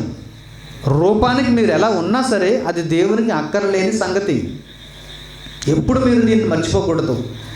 మీ మరణం వరకు దీనిని మీరు మర్చిపోకూడదు. ఏమండి, రూపంతో దేవునికి పని లేదు అనుకున్నప్పుడు రూపం మీద ఎవ్వరూ దృష్టి పెట్టరండి. అసలు శరీరం మీదే దేవునికి పని లేదు అనుకున్నప్పుడు శరీరం మీద ఎవరైనా దృష్టి పెడతారా? అక్కడే ఉందండి అసలే రహస్యం. శరీరంతో దేవునికి పని లేదు, శరీరంతో దేవునికి పని లేదు. ఆరోగ్యకరంగా మీ ఆత్మను కాపాడగలిగితే, దేవుడిచ్చిన ఆయుష్కాలంలో మీరు చక్కగా దేవుని కొరకు బ్రతకగలిగితే అది చాలు. అంతవరకే మీ శరీరాన్ని గురించి మీరు ఆలోచించవలసింది. అంతకు మించేమీ లేదండి, అంతకు మించేమీ లేదు. దేవుడు నరుని వేషం చూడనప్పుడు ఈ వేషాన్ని ఎందుకంటే మనం మార్చుకోవడం, ఈ వేషాన్ని ఎందుకంటే దేవునికి కావాలేమో, దేవునికి అనుకూలమేమో అని ఎక్కువగా మనం దీని గురించి ఆలోచించడం. ప్రియమైన వారలారా, దేవుడు దేనిని చూస్తాడో దానిని గురించి మనం ఇప్పుడు ఆలోచించాలి. దేవుడు హృదయాన్ని చూస్తాడు, దేవుడు మన మనసును చూస్తాడు, దేవుడు మన ఆలోచన విధానాన్ని చూస్తాడు. మనం ఎలా ఉన్నాం, మనం ఎలా ఆలోచిస్తున్నాం, ఎలాంటి క్రియలను కలిగి ఉన్నాం, దీనినే దేవుడు చూస్తాడు. ఇప్పుడు మనం ఆ హృదయాన్ని దేవునికి అనుకూలమైనదిగా మార్చుకోవాలంటే కనుక ఏం చెయ్యాలో దేవుడు రాయించిన సంగతుల్లో మనం ఆలోచన చేద్దాం. ఇప్పటి వరకు మనం నేర్చుకున్నటువంటి సంగతులన్నీ మీ అందరికీ అర్థమయ్యాయని నేను భావిస్తున్నాను. ప్రాథమికమైనటువంటి సంగతులు మీ అందరికీ తెలిసాయని నేను అనుకుంటున్నాను. అందుకే ఒక అడుగు ముందుకు వేసి నిజంగా నరుడు దేవుడిగా మారాలి అంటే కనుక ఆ హృదయం ఎలాంటి ఆలోచన విధానంలోనికి వెళ్ళాలో దేవుడు రాయించినటువంటి మాటల్లో మీకు చూపిస్తాను. అపోస్తలుడైన పౌలు రోమీలకు రాసిన పత్రిక 1వ అధ్యాయము 18వ వచనం నుంచి చూడండి. అపోస్తలుడైన పౌలు రోమీలకు రాసిన పత్రిక 1వ అధ్యాయము 18వ వచనం నుంచి, 1వ అధ్యాయము 18వ వచనం నుంచి, దుర్నీతి చేత సత్యమును అడ్డగించు మనుషుల యొక్క సమస్త భక్తిహీనత మీదను దుర్నీతి మీదను దేవుని కోపం పరలోకంలో నుండి బయలుపరచబడుచున్నది అంటున్నాడు. దుర్నీతి చేత సత్యాన్ని అడ్డగిస్తున్నాడు మనిషి. ఈరోజు నేను డాక్టర్ అవ్వాలి, నేను ఇంజనీర్ అవ్వాలి, నేను ఒక మంత్రి అవ్వాలి, నేను ఒక లీడర్ అవ్వాలి, నేను ఒక ధనవంతుడిని కావాలి, నేను ఒక వ్యాపారవేత్తను కావాలి, నేను దేవుణ్ణి కావాలి అని ఎవడు అనుకోవటం లేదు. నాకు దేవుని రూపం రావాలి అని ఎవడు పరిశోధన చేయటం లేదు. ఒకవేళ అనుకున్నా ఎలా మారిపోతున్నాడు?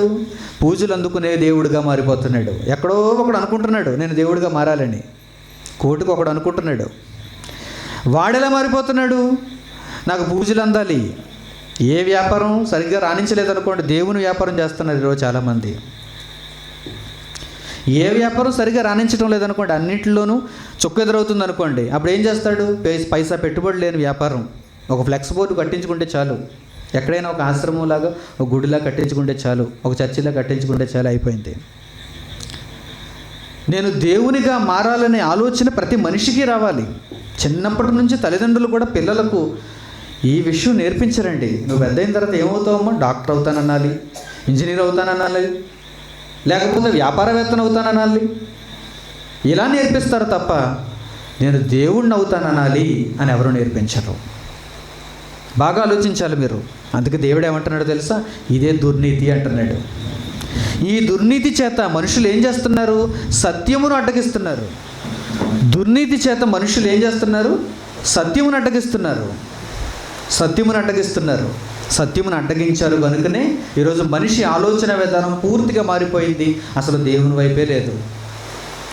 దుర్నీతి చేత సత్యమును అడ్డగించుచున్న ఈ మనుషుల యొక్క భక్తిహీనత మీదను దుర్నీతి మీదను దేవుని కోపం పరలోకంలో నుండి బయలుపరచబడుచున్నది. అసలు ఏంటి ఇంతకీ దుర్నీతి? ఎలా అడ్డగిస్తున్నారు వీరు సత్యాన్ని? అసలు ఏంటి వీరికున్న భక్తిహీనత? చాలామంది భక్తులు అని చెప్పుకుంటున్నారు, చాలామంది దేవుని భక్తుల్లో ఉన్నట్టుగా మనకు కనిపిస్తున్నారు ఎక్కడ చూసినా. కానీ దేవుడేమో పరలోకంలో నుంచి ఏమంటున్నాడు? వీరిలో ఉన్నది దుర్నీతి, వీరిలో ఉన్నది భక్తిహీనత, వీరు సత్యాన్ని అడ్డగిస్తున్నారు అని దేవుడు ఒక పక్క నుంచి వాపోతున్నాడు, దేవుడు రాయిస్తున్నాడు. అయితే దీనిని గురించి మనం ఆలోచన చేద్దాం. అసలు ఎందు గురించి ఈయన ఎలా మాట్లాడుతున్నాడో చూద్దాం. కింద వచ్చినాడు చూడండి, 19వ వచనం. ఎందుకనగా అన్నాడు చూడండి. ఎందుకు ఈ మాటలు చెబుతున్నాడంటే దేవుడు అసలు మనుషులలో భక్తిహీనత ఉందని, దుర్నీతి ఉందని, వీరు సత్యాన్ని అడ్డగిస్తున్నారని దేవుడు ఎందుకు చెప్పాల్సి వచ్చిందంటే, ఎందుకనగా దేవుని గూర్చి తెలియసఖ్యమైనదేదో అది వారి మధ్య విషదమై ఉన్నది. దేవుడు అది వారికి విషదపరిచెను. దేవుడు అనేటువంటి పదం వారికి అర్థం కాలేదు. డాక్టర్ తెలిసిపోయింది వారికి, ఇంజనీర్ తెలిసిపోయింది వారికి, మంత్రి తెలిసిపోయింది వారికి, బిజినెస్ తెలిసిపోయింది వారికి. ఏమండి, ఇంజనీరింగ్లో మళ్ళీ ఒక విభాగమా, అనేక విభాగాలు. Civil engineering, mechanical engineering, electronics engineering. ఏంటండి ఇవన్నీ? దేవుని గురించి ఎవడూ నేర్చుకోవటం లేదు. అది దేవుని యొక్క బాధ. చూస్తారా? అందుకే దేవుడు ఏమంటున్నాడంటే, ఎందుకు నేను ఇలా మాట్లాడుతున్నానంటే, మనుషులలో ఉన్న భక్తిహీనతను గూర్చి, నా కోపాన్ని గూర్చి నేను ఎందుకు ప్రస్తావించవలసి వచ్చిందంటే, ఎందుకనగా దేవుని గూర్చి తెలియసఖ్యమైనదేదో అది వారి మధ్య విషదమై ఉన్నది. మీ మధ్యలో ఉందది. ప్రపంచం మధ్యలో పెట్టాను, మనుషుల మధ్యలో పెట్టాను నేను. ఏంటది? దేవుని గూర్చి తెలియవలసిందేంటో అది వారి మధ్యనే ఉన్నది. దేవుడు అది వారికి విషదపరిచెను. దేవుడు తెలపకుండా ఊరుకోలేదు. దేవుడు దానికి వివరిస్తున్నాడు. విషదపరిచెను అంటే వివరిస్తున్నాడు అని అర్థం. దేవుని గూర్చి తెలుసుకోవలసినది మన మధ్య వివరించబడినప్పుడు మనం అందరం ఎందుకు దేవుళ్ళకి మారలేకపోతున్నాం చెప్పండి? ఏమండి, ఒక వైద్యాన్ని గూర్చి, వైద్య వృత్తిని గూర్చి మన మధ్య అంతగా విశదీకరించబడలేదు, మన మధ్యలో అంతగా తెలియపరచబడలేదు. మనం కౌన్సిలింగ్కి వెళ్ళి మనం ఒక ర్యాంక్ తెచ్చుకుని ఆ సీటు పొంది ఆ కళాశాలలోనికి వెళ్ళి ఆ ప్రొఫెసర్ ముందు కూర్చుంటే తప్ప మనకు తెలియదు. సుదూర ప్రాంతాలలో ఉన్న దానిని తెచ్చుకోవటానికి, నేర్చుకోవటానికి, ఆపాదించుకోవటానికి ఎంతో ప్రయత్నం చేస్తున్నాడు మనిషి. రాత్రింబవళ్ళు కష్టపడతాడు దానికోసం. అది మన మధ్య విషదమై ఏమీ లేదు, ఎక్కడో ఉంది. కాకినాడ రంగరాయ మెడికల్ కాలేజ్కి వెళ్తే తప్ప ఆ 4 గోడల మధ్య చెబుతారు దానిని. అందులోనూ అందరికీ చెప్పేస్తారా? ఏమంటే నాకు వైద్యునిగా అవ్వాలని ఉంది అని మీరు వెళ్ళిపోయారు అనుకోండి అందులోనికి, క్లాస్ రూమ్లోనికి, మిమ్మల్ని గెంటేస్తారు బయటికి. ఎంసెట్లో మంచి ర్యాంక్ రావాలి, ఆ కౌన్సిలింగ్లో మీరు సీటు పొందాలి, లక్షల రూపాయలు దానికి మీరు ఖర్చు చేయాలి. అప్పుడు మీకు ప్రవేశం, మీకు ఒక ఐడెంటిటీ కార్డు, ఆ తర్వాత మీరు లోపలికి వెళ్తారు. అప్పుడు వారికి వైద్య వృత్తి నేర్పించబడుతుంది. ఇంజనీరింగ్ అయినా అంతే. అందరూ మంత్రులు కాగలరా? కాలేరు. అందరూ వ్యాపారవేత్తలు కాగలరా? కాలేరు. ప్రియమైన వారులారా, అందరికీ అన్నీ విషదమై లేదు.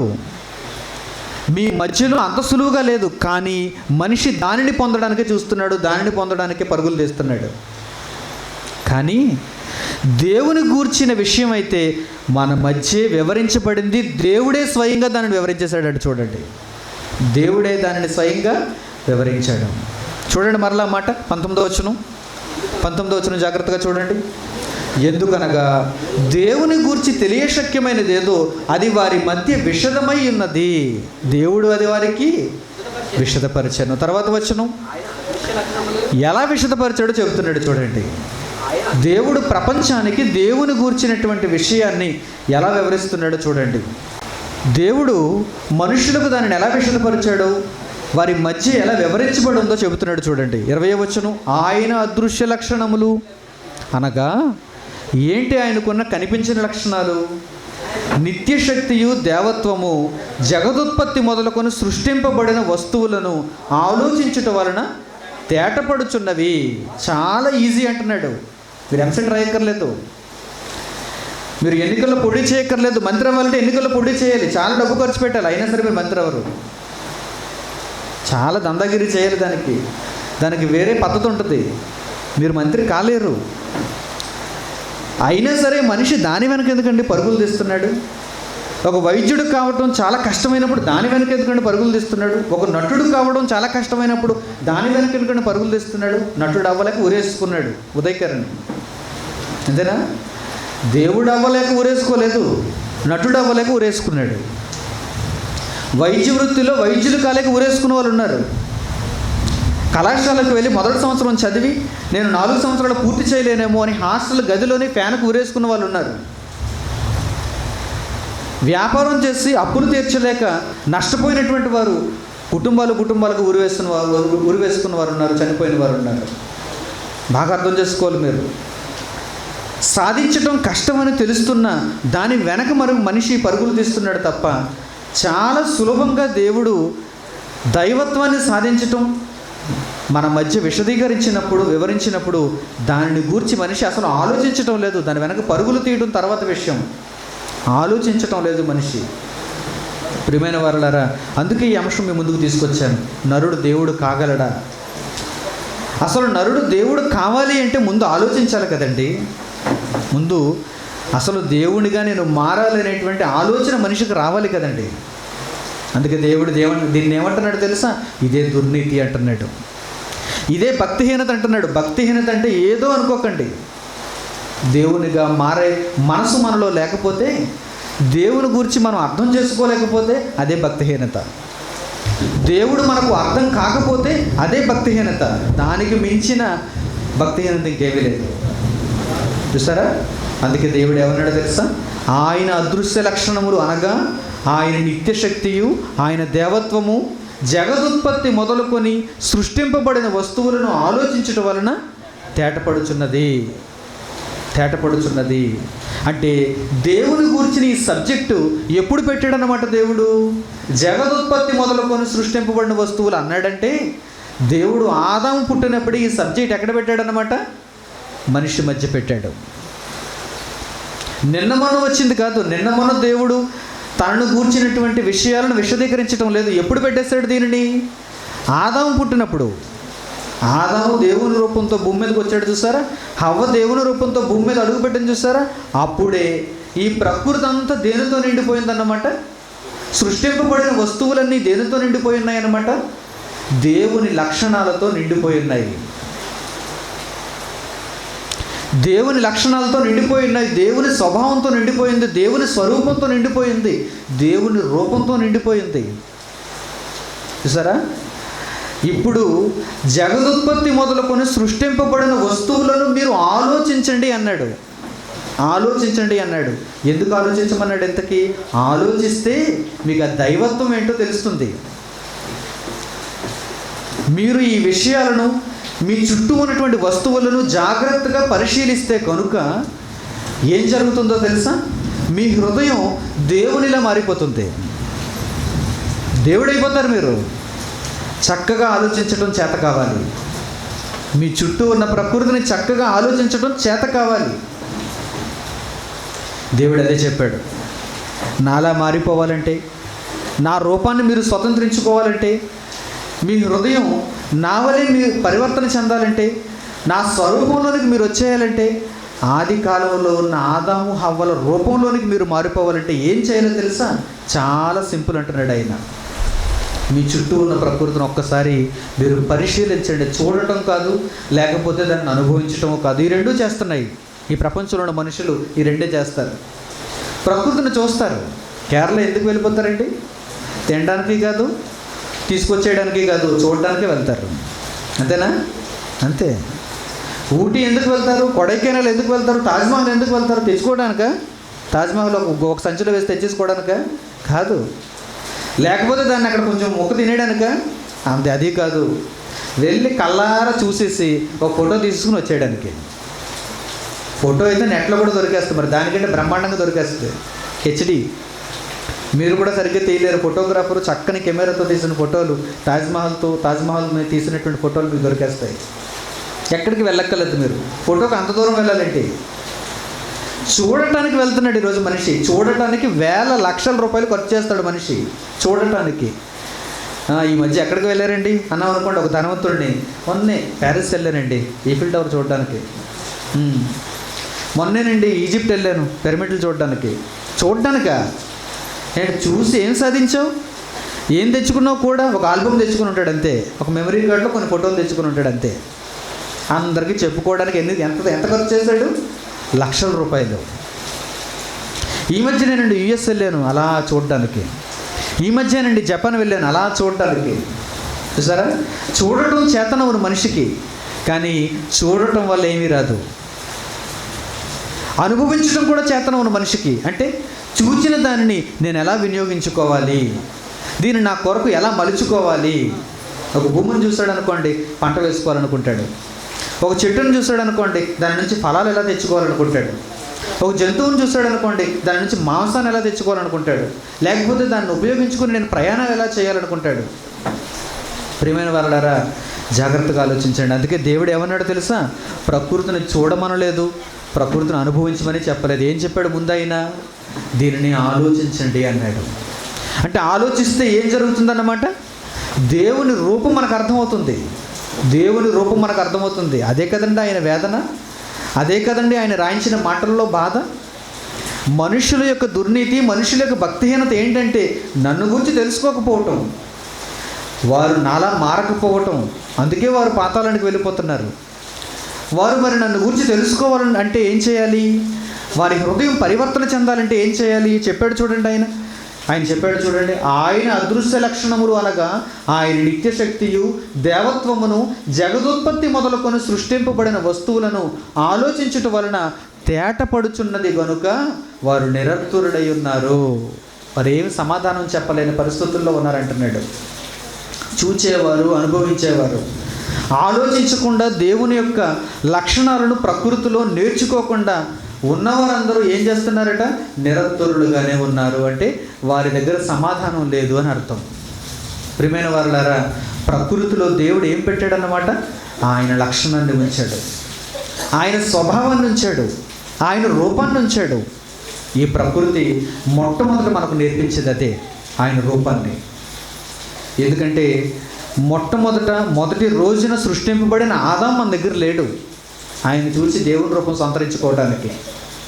మొదటి రోజున పుట్టిన హవ్వ మన దగ్గర లేదు. ఆ తర్వాత హవ్వ మారిపోయింది. హవ్వ దేవుని రూపాన్ని కోల్పోయింది, దేవుని స్వరూపాన్ని కోల్పోయింది. ఆదాము కోల్పోయాడు. మొదటి దినాలలో అంటే ఆదికాండం 1వ అధ్యాయం, ఆదికాండం 2వ అధ్యాయం కాలంలో మనం లేవు, వారు మన మధ్య లేరు. మరి మనకు ఎలా తెలుస్తుంది? దేవుని రూపంలోనికి మారాలనేటువంటి ఆశ మనలో ఉన్నప్పుడు, నరుడు దేవునిగా మారగలడు అని మనం అర్థం చేసుకుంటున్నప్పుడు, ఎలా మారగలడో తెలుసుకోవాలంటే వారిద్దరూ మన మధ్య లేనప్పుడు ఎలా అర్థమవుతుంది చెప్పండి? అందుకే దేవుడు ఏం చేశాడో తెలుసా? ప్రకృతిలో ఆ లక్షణాన్ని పెట్టాడు.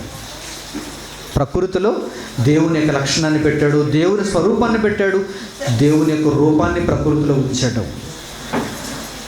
ప్రకృతిలో దేవుని స్వరూపం ఉంది కనుక ఇప్పుడు మనం ప్రకృతిని పూజించాలా? మరల ప్రశ్న. ప్రకృతిలో దేవుని స్వరూపం ఉంది, ప్రకృతిలో దేవుని యొక్క పోలిక ఉంది, ప్రకృతిలో దేవుని యొక్క రూపం ఉంది. అలాగని ప్రకృతిని పూజించాలా? ప్రకృతికి దండాలు పెట్టాలా? కాదు. ప్రకృతిని చూచి ఆలోచించమన్నాడు తప్ప ప్రకృతిని పూజించండి అనలేదు. ప్రకృతిని చూచి ఏం చేయమన్నాడు? వస్తువులను చూచి ఏం చేయమన్నాడు? ఆలోచించండి అన్నాడు. ఏం చేయమన్నాడో దాన్ని వదిలేరండి మనుషులు. ఏం చేయొద్దన్నాడో దాన్ని పట్టుకున్నారు. పూజించమని దేవుడు చెప్పాడా? సూర్యుని పూజించండి, గాలిని పూజించండి, ఇసుక రేణువుల్ని పూజించండి, మీ చుట్టూ ఉన్నటువంటి చెట్లు చేమలు వీటిని పూజించండి అని చెప్పాడా దేవుడు? వాటిని చూడమన్నాడు, ఆలోచించమన్నాడు. అందులో ఉన్న దైవత్వాన్ని, నిత్యశక్తిని మీరు అర్థం చేసుకోండి అన్నాడు. ఉదాహరణకి మీ చేతిలో సెల్ ఫోన్ ఉంది. మీరు ఒక తెలియని ప్రాంతానికి వెళ్ళాలి, ఒక హైదరాబాద్ వెళ్ళాలనుకుందాం, రామచంద్రపురం నుంచి హైదరాబాద్ వెళ్ళాలనుకుందాం. మీ చేతిలో ఉన్న సెల్ ఫోన్ తీసుకుని అందులో గూగుల్ మ్యాప్ తీసుకుంటే ఒక రూట్ చూపిస్తుంది మీకు, అంతేనా? ఒక రోడ్ మ్యాప్ చూపిస్తుంది. రామచంద్రపురం నుంచి turn right, turn left, turn right, ఇక్కడ టోల్ గేట్ ఉంటుంది, ఇక్కడ నది ఉంటుంది, ఇక్కడ కల్వర్ట్ ఉంటుంది. ఇలా హైదరాబాద్ వెళ్ళటానికి మీకు ఇన్ని గంటలు పడుతుంది, హైదరాబాద్ వెళ్ళటానికి ఇన్ని కిలోమీటర్ల వ్యవధి ఉంది, మధ్యలో ఇన్ని టోల్ గేట్స్ ఉన్నాయి, ఇన్ని అవాంతరాలు ఉన్నాయి, ఇంత ట్రాఫిక్ ఉంది, అన్నీ ఎవరు చూపిస్తున్నారు? మీ చేతిలో ఉన్న చిన్ని సెల్ ఫోన్లో ఉన్న గూగుల్ మ్యాప్ చూపిస్తుంది. చూచినంత మాత్రాన మీ ప్రయాణం అయిపోయినట్టేనా? కాదు, కేవలం అది మీకు ఒక మార్గనిర్దేశకాన్ని ఇచ్చిందంతే. చూసినంత మాత్రం మీ ప్రయాణం అయినట్టు కాదు. అందులో రామచంద్రపురం కనిపిస్తుంది, అందులో హైదరాబాద్ రెండు కనిపిస్తున్నాయి. హైదరాబాద్ ఇందులో కనిపిస్తుంది కదా, నేను హైదరాబాద్ వచ్చినట్టే అనుకోకండి. మీరు ఇప్పుడు ఏం చేయాలి? ఆ మ్యాప్ ప్రకారంగా మీరు ప్రయాణం చేసి హైదరాబాద్ చేరుకోవాలి. మీ అంతటా మీరు ప్రయాణం చేసి వెళ్ళాలి. ఈ మ్యాప్ ఏం చేస్తుందన్నమాట? మీకు ఒక దిశను చూపిస్తుంది అంతే. ప్రకృతి కూడా అలాంటిదే. దేవుని దగ్గరకు వెళ్ళటానికి మనకు ఒక దిశను చూపిస్తుంది.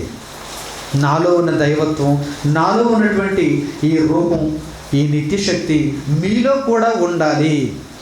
అదే దేవుని రూపం, అదే దైవత్వం. మీరు దేవునిగా మారిపోవాలంటే ఈ లక్షణాలు మీలో ఉన్నాయా? ఈ లక్షణాలు మీలో ఉన్నాయా? నిత్యశక్తి, దైవత్వం, నిత్యశక్తి, దైవత్వం, ఈ రెండు మనలో ఉండాలి. ఈ రెండు ప్రకృతిలో ఉన్నాయి. ఈ రెండు మనలో ఉండాలంటే అసలు ఆ లక్షణాలు ఏంటో మనకు అర్థం కావాలిగా. ఈ రెండు ప్రకృతిలో ఉన్నాయి. సూర్యుని చూడండి, అది నిత్యశక్తితో ఉంది. ఎన్ని రోజులుగా ఈ భూమండలానికి ఉష్ణోగ్రతను, వేడిమిని, వెలుగును ఇస్తున్నా అది ఎప్పటికీ ఆరిపోలేదు. అంటే ఆ సూర్యుల్లో ఉన్నది ఏంటన్నమాట? నిత్యశక్తి. ఆదాము కాలం నుంచి ఎప్పటి వరకు ఎంత రోజు రోజుకు దాని ఉష్ణోగ్రత పెరుగుతుందే తప్ప తరగటం లేదు. ఎందుకంటే అందులో ఉన్నది ఏంటన్నమాట? నిత్యశక్తిని పెట్టాడు దేవుడు. మీరు గాలిని చూచినా, నీటిని చూచినా, భూమిని చూచినా, పంటలను చూచినా, జంతువులను చూచినా, వీటన్నిటిలో ఉన్నది నిత్యశక్తి అన్నాడు. చూడండి, నిత్యశక్తి. వేలాదిగా, లక్షలాదిగా, కోట్లాదిగా ఈరోజు ప్రకృతి మన చుట్టూ ఉంది.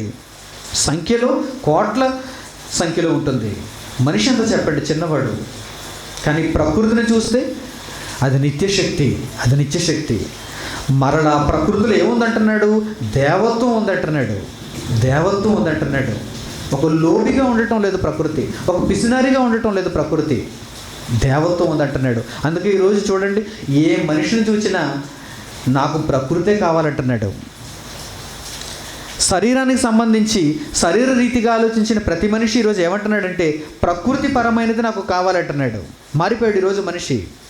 కొద్ది కొద్దిగా ప్రకృతి వైపు తల వంచుతున్నాడు. చూడండి, ఒక 10 ఏళ్ల కిందట, ఒక 20 ఏళ్ల కిందట ఇలాంటి విధానం ఉండేది కాదు మనిషికి. ఏ కెమికల్ అయినా పర్వాలేదు, అది అందంగా ఉంటే చాలు. కానీ ఈరోజు మనిషి తెలుసుకుంటున్నాడు, నేను ఒకవేళ ఈ యొక్క రసాయనాలనే కనుక తీసుకుంటే ఆహారంగా, నేను ఒకవేళ వీటిని స్వీకరిస్తే త్వరగా చచ్చిపోతాను. మనకి ఏం చేయాలి? ఇప్పుడు హెర్బల్ కావాలి నాకు, ప్రకృతి కావాలి నాకు, న్యాచురల్ కావాలి నాకు.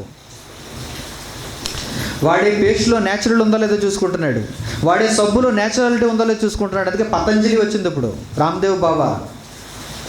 ఏంటనుకుంటున్నారు? మనుషుల యొక్క బలహీనతను పసిగట్టారు. అందుకే మనిషి ఎప్పుడు శరీరాన్ని గురించి ఆలోచిస్తాడు కనుక, శరీరానికి ఇప్పుడు ఎలా ఆలోచిస్తున్నాడు మనిషి? నాకు ప్రకృతి సంబంధమైనవి కావాలి. అందుకే మీకు ఎవరు ఇవ్వలేని ప్రకృతి సంబంధమైన పదార్థాలను మేము తయారు చేసి ఇస్తాం. సబ్బా, లేకపోతే త్రాగే ద్రవ పదార్థమా, మీరు తినే తిండి పండాలా, ఇవన్నీ కెమికల్స్తో కాకుండా మేము ప్రకృతి సిద్ధంగా తయారు చేసి ఇస్తాం, మా దగ్గర కొనుక్కోండి అంటున్నాడు రామ్దేవ్ బాబా. అది శరీర సంబంధమైంది. కానీ దేవుడు ఏనాడో రాయించాడు. ఏమన్నా తెలుసా? నీ ఆత్మను శుద్ధి చేసుకోవాలంటే, నీ హృదయం పరివర్తన చెందాలి, నీ రూపం దేవుని రూపంలోనికి మారాలి అంటే నీవు ప్రకృతిని ఆలోచించాలి అంటున్నాడు. చూడండి, చూడటం కాదు, దాని శరీరం కోసం అన్వయించుకోవటం కాదు, అనుభవించటం కాదు. మరి ఏం చేయాలి? ఆలోచించాలి. ఆలోచిస్తే అందులో 2 లక్షణాలు మీకు కనిపిస్తాయి. ఒకటి నిత్యశక్తి, రెండవది దేవత్వం. ఏ ప్రకృతి ఏనాడు ఏ మనిషికి కీడు చేయలేదు. మనిషి తయారు చేసుకున్న మనిషి కీడు చేశాయి. మనిషి తయారు చేసుకున్న వస్తువులు, మనిషి తయారు చేసుకున్న రసాయనాలు మనిషికి ఈరోజు కీడు చేస్తున్నాయి. కానీ ప్రకృతి ఏనాడు మనిషికి కీడు చేయలేదు. అదే దైవత్వం. ప్రకృతికి మనిషి కీడు చేస్తున్నాడు, ప్రకృతికి మనిషి కీడు చేస్తున్నాడు. కానీ ప్రకృతి ఏనాడు మనిషిని చంపాలనుకోలేదు, ప్రకృతి ఏనాడు మనిషికి హాని తలపెట్టాలనుకోలేదు. ప్రియమైన వారలారా, మీరు బాగా ఆలోచించాలి. అందుకే దేవుడు ప్రకృతిలో నా లక్షణాలను ఉంచాను. ఒక దిశానిర్దేశకంగా మీరు ఆ లక్షణాలను కనుక స్వీకరించగలిగితే మీ మనసు పరివర్తన చెందుతుంది అంటున్నాడు దేవుడు. అప్పుడు మీరు ఎలా మారుతారు? దైవంగా మారిపోతారు. నరుడు దేవుడు కాగలడా, ఎలా కాగలడు అన్నప్పుడు మీరు వీటిని గురించి ఆలోచించాలి. ఇలాంటి లక్షణాలు నాలో ఉన్నాయా? ఇలాంటి మనసు నాలో ఉందా? ప్రకృతిలో ఉన్న ఆ లక్షణం, ప్రకృతిలో ఉన్న ఆ స్వభావం నాలో ఉందా? మీరు జాగ్రత్తగా ఆలోచించాలి. యోబు గ్రంథంలో మరొక చక్కని మాట చూపిస్తాను చూడండి.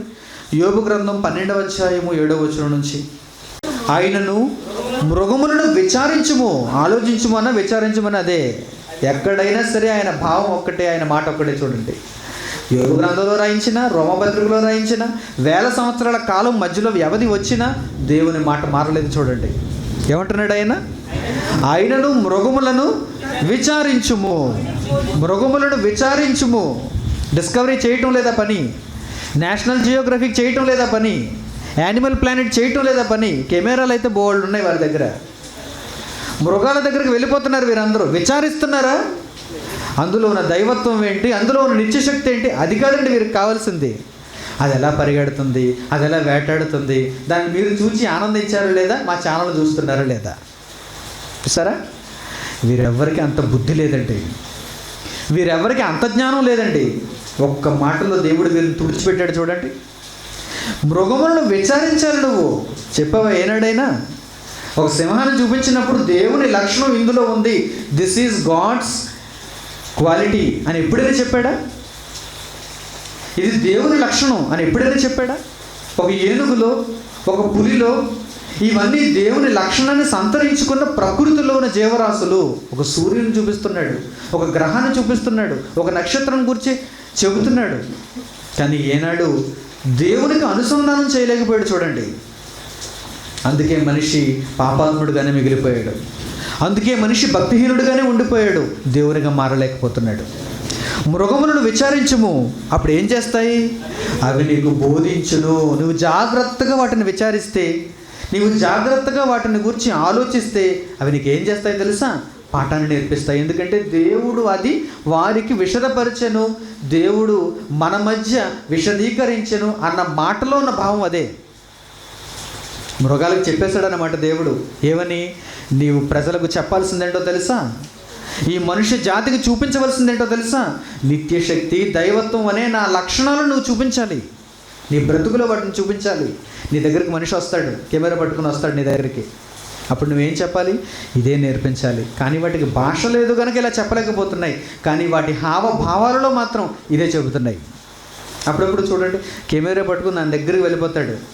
దానికి అర్థమైపోయింది, వీడు దైవత్వాన్ని గురించి నేర్చుకోడు, వీడు నిత్యశక్తిని గురించి నేర్చుకోడు, అసలు దేవుడిగా మారే ఉద్దేశం వీడికి లేదు, వీడి ఛానల్ రేటింగ్ పెంచుకోవడానికి వీడు ఆలోచిస్తున్నాడు అనుకుని వాడి మీద తిరగబడిపోయి వాడిని చంపేస్తుంది. చూసారా? దానికి అర్థమైపోయిందన్నమాట. వీడు దేనికి వచ్చాడు? నన్ను చంపటానికో లేకపోతే వీడితో స్వలాభాన్ని పొందడానికో వచ్చాడు తప్ప దేవుని కొరకు వీడు రాలేదు. అందుకే తిరగబడుతుంది. మృగములను విచారించుము, అవి నీకు బోధించును. తర్వాత ఎక్కడికి వెళ్ళమన్నాడు? ఆకాశ పక్షులను విచారించుము. గురి చూసి కొట్టడం కాదు, నేను వేటగాడిని అని. నేను పిట్టలను కొట్టగలను, పిట్టల ద్వారా నేను అనకూడదు. మరి ఏం చేయాలి? విచారించాలన్నాడు చూడండి. ఆకాశ పక్షులను విచారించుము, అవి నీకు తెలియచేయను. ఆకాశ పక్షులను విచారిస్తే అవి నీకు తెలియచేస్తాయి. ఉదాహరణకి సూలూరుపేట అనేటువంటి ఒక పట్టణం ఉంది, మీ అందరికీ చాలామందికి తెలిసే ఉంటారు. అక్కడ శ్రీహరికోట అనేటువంటి ఒక అంతరిక్ష పరిశోధనశాల ఉంది. అక్కడ నుంచి ర్యాకెట్లు ప్రయోగిస్తుంటారు. ఈ మధ్య మీకు తరచుగా వార్తాపత్రికలో చూస్తున్నారు, శ్రీహరికోట నుంచి పలానా ర్యాకెట్ ప్రయోగించారు, పలానా ఉపగ్రహం ప్రయోగించారు. అక్కడ దగ్గరలో ఒక చిన్ని సరస్సు ఉందండి, ఒక చిన్ని గ్రామం, అక్కడ ఒక చిన్ని సరస్సు, నేలపట్టు అంటారు అటువంటి ఆ ప్రాంతాన్ని, నేలపట్టు. ఆ ప్రాంతానికి రష్యా నుంచి పక్షులు వస్తాయండి. ఒకానొక కాలంలో రష్యా నుంచి పక్షులు వచ్చేస్తాయి అక్కడికి. రష్యా ఎక్కడుందో చెప్పండి? సుదూర ప్రాంతాలు, ఖండాలు దాటుకుంటూ ఆస్ట్రేలియా నుంచి, రష్యా నుంచి, ఈ ప్రాంతాల నుంచి పక్షులు వచ్చి ఈ సూలూరుపేటలో శ్రీహరికోట దగ్గర ఉన్నటువంటి ఆ చిన్ని ప్రాంతానికి వస్తాయండి. ఎంత గుర్తో చూడండి వాటికి. అది చాలా చిన్ని దీవి, చాలా చిన్ని దీవి. ఆ పక్షులు ఇంకెక్కడ మనకు కనిపించవు. అవి అక్కడే ఉంటాయి, అక్కడే గుడ్లు పెడతాయి, అక్కడే పిల్లల్ని పొదుగుతాయి. పిల్లలు పుట్టగానే, పిల్లలు పొదవగానే, పిల్లలు కొంచెం పెద్దవగానే పిల్లల్ని తీసుకుని మరలా రష్యా వెళ్ళిపోతాయి. సందర్శకులు ఎంతోమంది వస్తారు, మంత్రులు వస్తారు, ప్రారంభోత్సవాలు చేస్తారు, తీర్థం చేస్తారు, సంబరాలు చేసుకుంటారు. ఈ పక్షుల గురించే. ఆంధ్ర రాష్ట్రంలో, చుట్టుపక్కల ఉన్న రాష్ట్రాల్లో ఎవరైతే పక్షుల సందర్శకులు ఉన్నారో వారందరినీ ఆహ్వానిస్తారు, అక్కడ తీసుకొస్తారు, సంబరాలు చేసుకుంటారు, బుడగలు అమ్ముకుంటారు, చాక్లెట్లు అమ్ముకుంటారు, అందరూ వెళ్ళిపోతారు పక్షులు వెళ్ళిపోగానే. చూసారా? బర్డ్స్ ఫెస్టివల్ అంటారు దీన్ని. పక్షుల పండుగలు చేసుకుంటున్నారు, కానీ పక్షులను గురించి ఎవడూ ఆలోచించలేదు ఇప్పటి వరకు. ఎన్నో సంవత్సరాలుగా, సంవత్సరానికి పక్షులు రావటం వెళ్ళిపోవడం జరుగుతుంది, కానీ ఏ మనిషి ఆలోచించలేదండి. ఇంత దూరం వస్తున్నాయి, మరలా వాటి ప్రాంతానికి వెళ్ళిపోతున్నాయి. మనకి ఏం చెబుతున్నాయి ఇవి? పరలోకంలో నుంచి మనము వచ్చాం, దేవుని రూపాన్ని కోల్పోతున్నాం, తిరిగి దేవుని రూపాన్ని సంతరించుకొని మన ప్రాంతానికి మనం వెళ్ళిపోవాలని చెబుతున్నాయి కదా. ఇవి రెక్కలు కలిగినది సంగతి చెబుతుంది కదా, సంగతి తెలియజేస్తుంది కదా. కానీ వీడికి అర్థం కావటం లేదండి. దేవుడు రాయించాడు చూడండి, ఏమంటున్నాడు? ఆకాశ పక్షులను విచారించుము, అవి నీకు తెలియచేయును. భూమిని గూర్చి ధ్యానించిన ఎడల అది నీకు బోధించును. భూమిని గూర్చి ధ్యానించమంటే మన రియల్ ఎస్టేట్ తప్ప ఎవరికి ఏది గుర్తుకురాదు. భూమిని గురించి ధ్యానించమని ఒక ఎకరం పొలం ఇచ్చామనుకోండి, దీన్ని సైట్ల కింద చేసి ఎలా అమ్మాలా అని ఆలోచిస్తాడు, అంతేనా? లేకపోతే ఇందులో ఖరీఫ్ వేయాలా, రబీ వేయాలా, వరి వేయాలా, గోధుమలు వేయాలా, దుబ్బతోట ఏం చేయాలి, దీన్ని ఎలా దీనిని మనకు అనుకూలంగా మలుచుకోవాలి, అది తప్ప వీడికి ఏమీ రాదు. భూమిని గూర్చి ధ్యానించు అని 1000 సంవత్సరాల క్రితం యోబు గ్రంథంలో దేవుడు రాయించాడు. ధ్యానించు దాన్ని గూర్చి. అసలు భూమి ఏం చేస్తుంది? నీ బ్రతుకును కాపాడటంలో భూమి పాత్ర ఏంటి? మనుషుల బ్రతుకులను భూమి మీద రక్షించటంలో భూమి పాత్ర ఏంటి? విత్తనాలను విత్తుతుంటూ వెళ్ళిపోతున్నారు మీరు. ఒక్కొక్క గింజనే విత్తుకుంటూ వెళ్ళిపోతున్నారు. ఒక బస్తా విత్తనాలు తెచ్చారు, విత్తుకుంటూ వెళ్ళిపోయారు. ఆ తర్వాత పంట కోసం ఆలోచించారు, పంట కోసం ఎదురు చూశారు, ఆ పంట కోసుకున్నారు. మీ చేతికి బస్తా రాలేదు, మరలా 40 బస్తాలు వచ్చింది. అంటే భూమి ఏం చేస్తుందన్నమాట? 40 రెట్లు చేసింది దాన్ని. నీ కడుపు ఆకలి తీర్చడానికి అందులో దైవత్వం ఉంది, అందులో దైవత్వం ఉంది. నీవు వేసిన గింజల్ని మరలా నీకు ఇచ్చింది అనుకోండి, బస్తా వేసి ఒక బస్తా నీకు ఇచ్చింది అనుకోండి, ఉపయోగం ఏముంది? పంట వేసి ఉపయోగం ఏముందో చెప్పండి? 40 రెట్లు నీకు ఇచ్చిందంటే భూమిలో ఏదో లక్షణం ఉంది, అదే దేవుని లక్షణం. భూమిని గూర్చి ధ్యానించిన ఎడల అది నీకు బోధించును, సముద్రంలోని చేపలను నీకు దానిని వివరించును. 1, 2 ఎన్నని చెప్పమంటారు చెప్పండి? సముద్రంలోకి వెళ్ళి చేపను చూసినా మీరు ఆ ఉప్పు చేప మీకు పాఠాన్ని నేర్పించేస్తుంది. అందులో నిత్యశక్తి ఉంది, అందులో దేవత్వం ఉంది. దేవుని లక్షణాలను చెప్పటానికి ఈ ప్రకృతిలో ప్రతిదీ కదలాడుతుంది, ప్రతిదీ మనిషి కోసం ఎదురు చూస్తుంది. మనిషి మార్పు కోరుకుంటాడేమో అని ప్రతిదీ ఆశతో కనిపెడుతూ ఉందండి. కొంతమంది దానికి పూజ చేస్తున్నారు, కొంతమంది దాన్ని వండుకు తింటున్నారు, కొంతమంది పట్టించుకోకుండా వెళ్ళిపోతున్నారు తప్ప ప్రకృతిని చూచి దేవుని లక్షణాలను నేర్చుకొని దేవునిగా ఏ నరుడు మారలేకపోతున్నాడండి. అందుకే దేవుడు ఏమన్నాడు? ఈ నరులకు ఉన్నది దుర్నీతి, ఈ నరులకు ఉన్నది భక్తిహీనత, అందుకే పరలోకంలో నుండి నా కోపం బయలుపరచబడుతున్నది మనుషుల మీద అన్నాడు.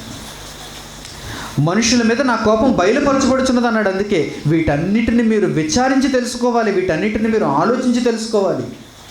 ప్రియమైన వారలారా, జాగ్రత్తగా మీరు తెలుసుకోండి. దేవుడిగా మనం మారే అవకాశం పుష్కలంగా ఉంది. ఎక్కడికి వెళ్ళవలసిన అవసరం లేదు, ఏ ఎంట్రన్స్ రాయవలసిన అవసరం లేదు, ఏ డబ్బు ఖర్చు పెట్టవలసిన అవసరం లేదు. దేవునిగా మీరు మారాలనుకుంటున్నారా? క్షణాలలో అయ్యే పనిది. మీకు మనసు ఉంటే, మీరు నిజంగా దాని వైపు మొగ్గు చూపితే, దేవుడంటే నిజంగా మీకు ప్రేమ, భక్తి, భయం ఉంటే కనుక నిజంగా మీరు దేవునిగా మారిపోతారు. దేవుడిగా మారే అవకాశం మన చుట్టూ ఎదురు చూస్తుంది. ప్రకృతి మనకు నేర్పించాలని ఆశపడుతుంది. ఇదిగో కురిసే వర్షం, మన చుట్టూ ఉన్నటువంటి చెట్లు, మన చుట్టూ ఉన్న జలచరాలు, ఎన్ని చెప్పండి. ప్రతిరోజు ప్రకృతితోనే మన జీవితం ముడిపడి ఉంది. ప్రకృతి లేకపోతే, ఏ జీవి లేకపోయినా, ఏ వస్తువు లేకపోయినా మన బ్రతుకు ముందు కొనసాగదు. ఆ ప్రకృతి మనకు మంచి పాఠాన్ని నేర్పిస్తుంది. దేవుడిగా మరి అవకాశాన్ని ఈ ప్రకృతిలో దాని ద్వారా మనకు చూపిస్తుంది. చివరగా మంచి మాటలు చూద్దాం. ఎఫెసీయులకు రాసిన పత్రిక పౌలు 4వ అధ్యాయం చూడండి.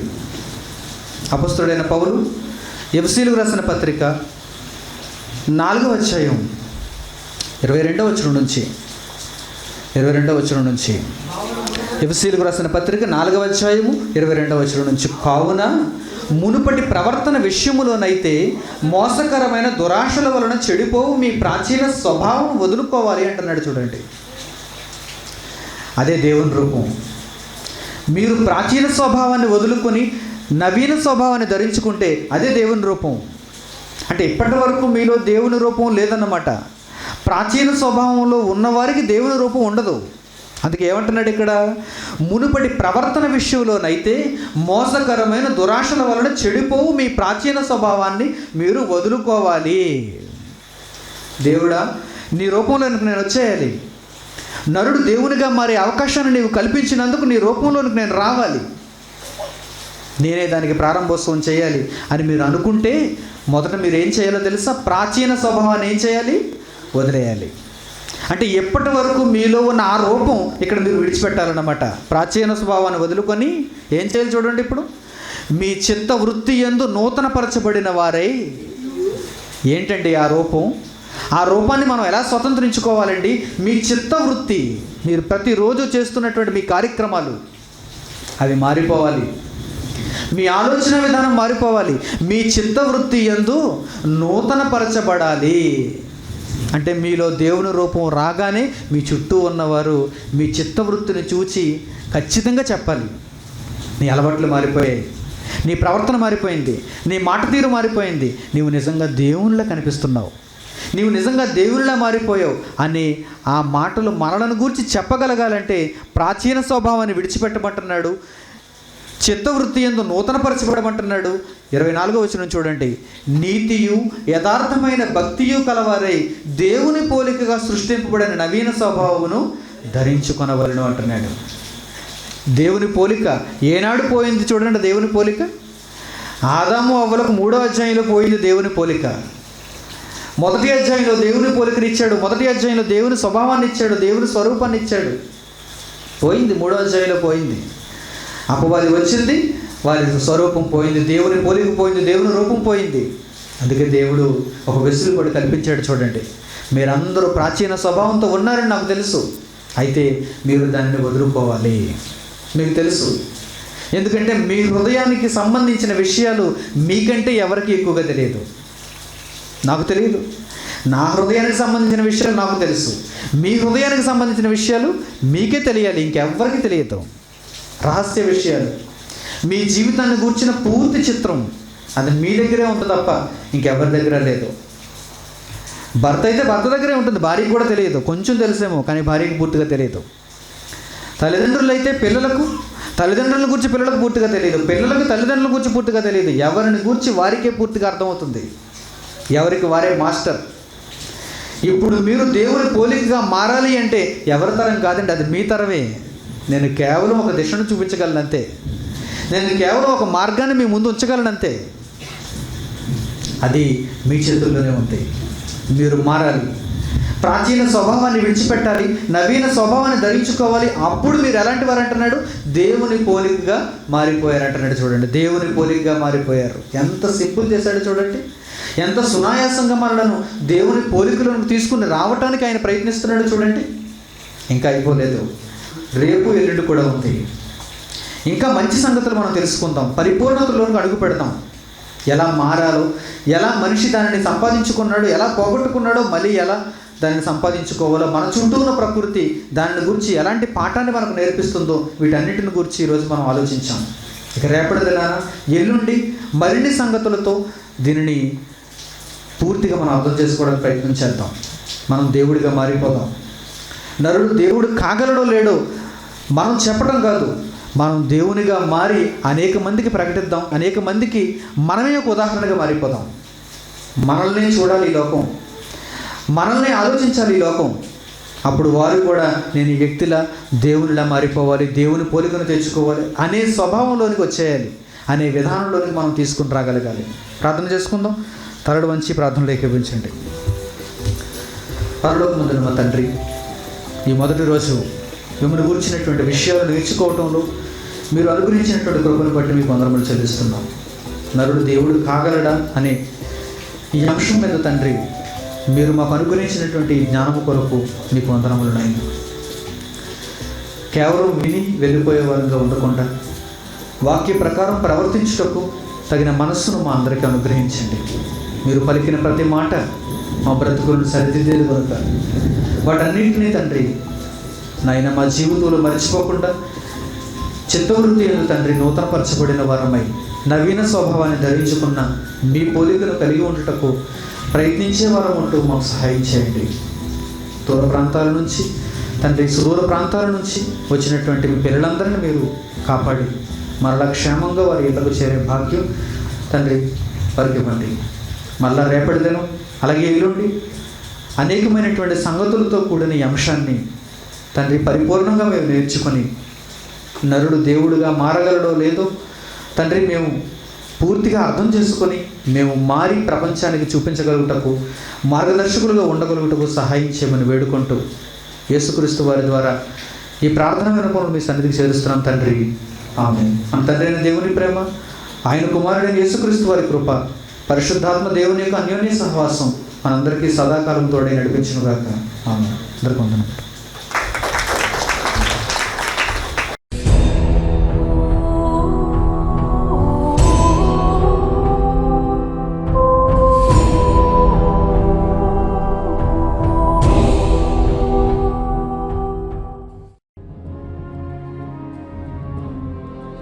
పరలోకంలో దేవుడున్నాడు, భూమి మీద మనుష్యులున్నారు.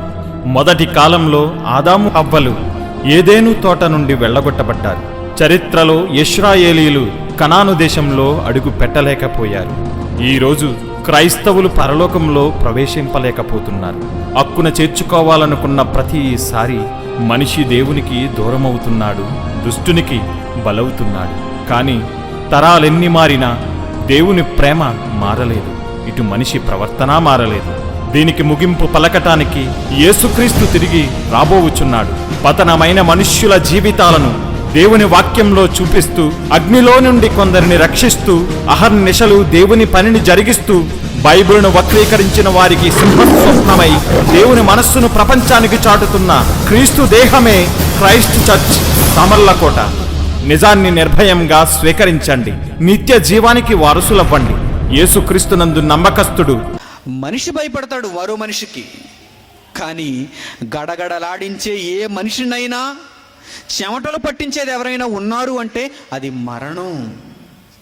మరణం, ద ఫియర్ ఆఫ్ డెత్, మరణ భయం ఉంది. ఈరోజు మనిషికి మరణ భయం ఉంది. ఈ మరణాన్ని జయించిన వాడే, మరణాన్ని తన పాదముల క్రింద ఉంచుకున్నవాడే the real hero, son of God, Jesus Christ. One and only అంటాం, అందుకే ఇన్ని one and only. Brother J Manikumar, son of God, Christ church, Samarlakota, Turpu Godavari జిల్లా, ఆంధ్రప్రదేశ్, ఇండియా. వివరములకు 8978414178.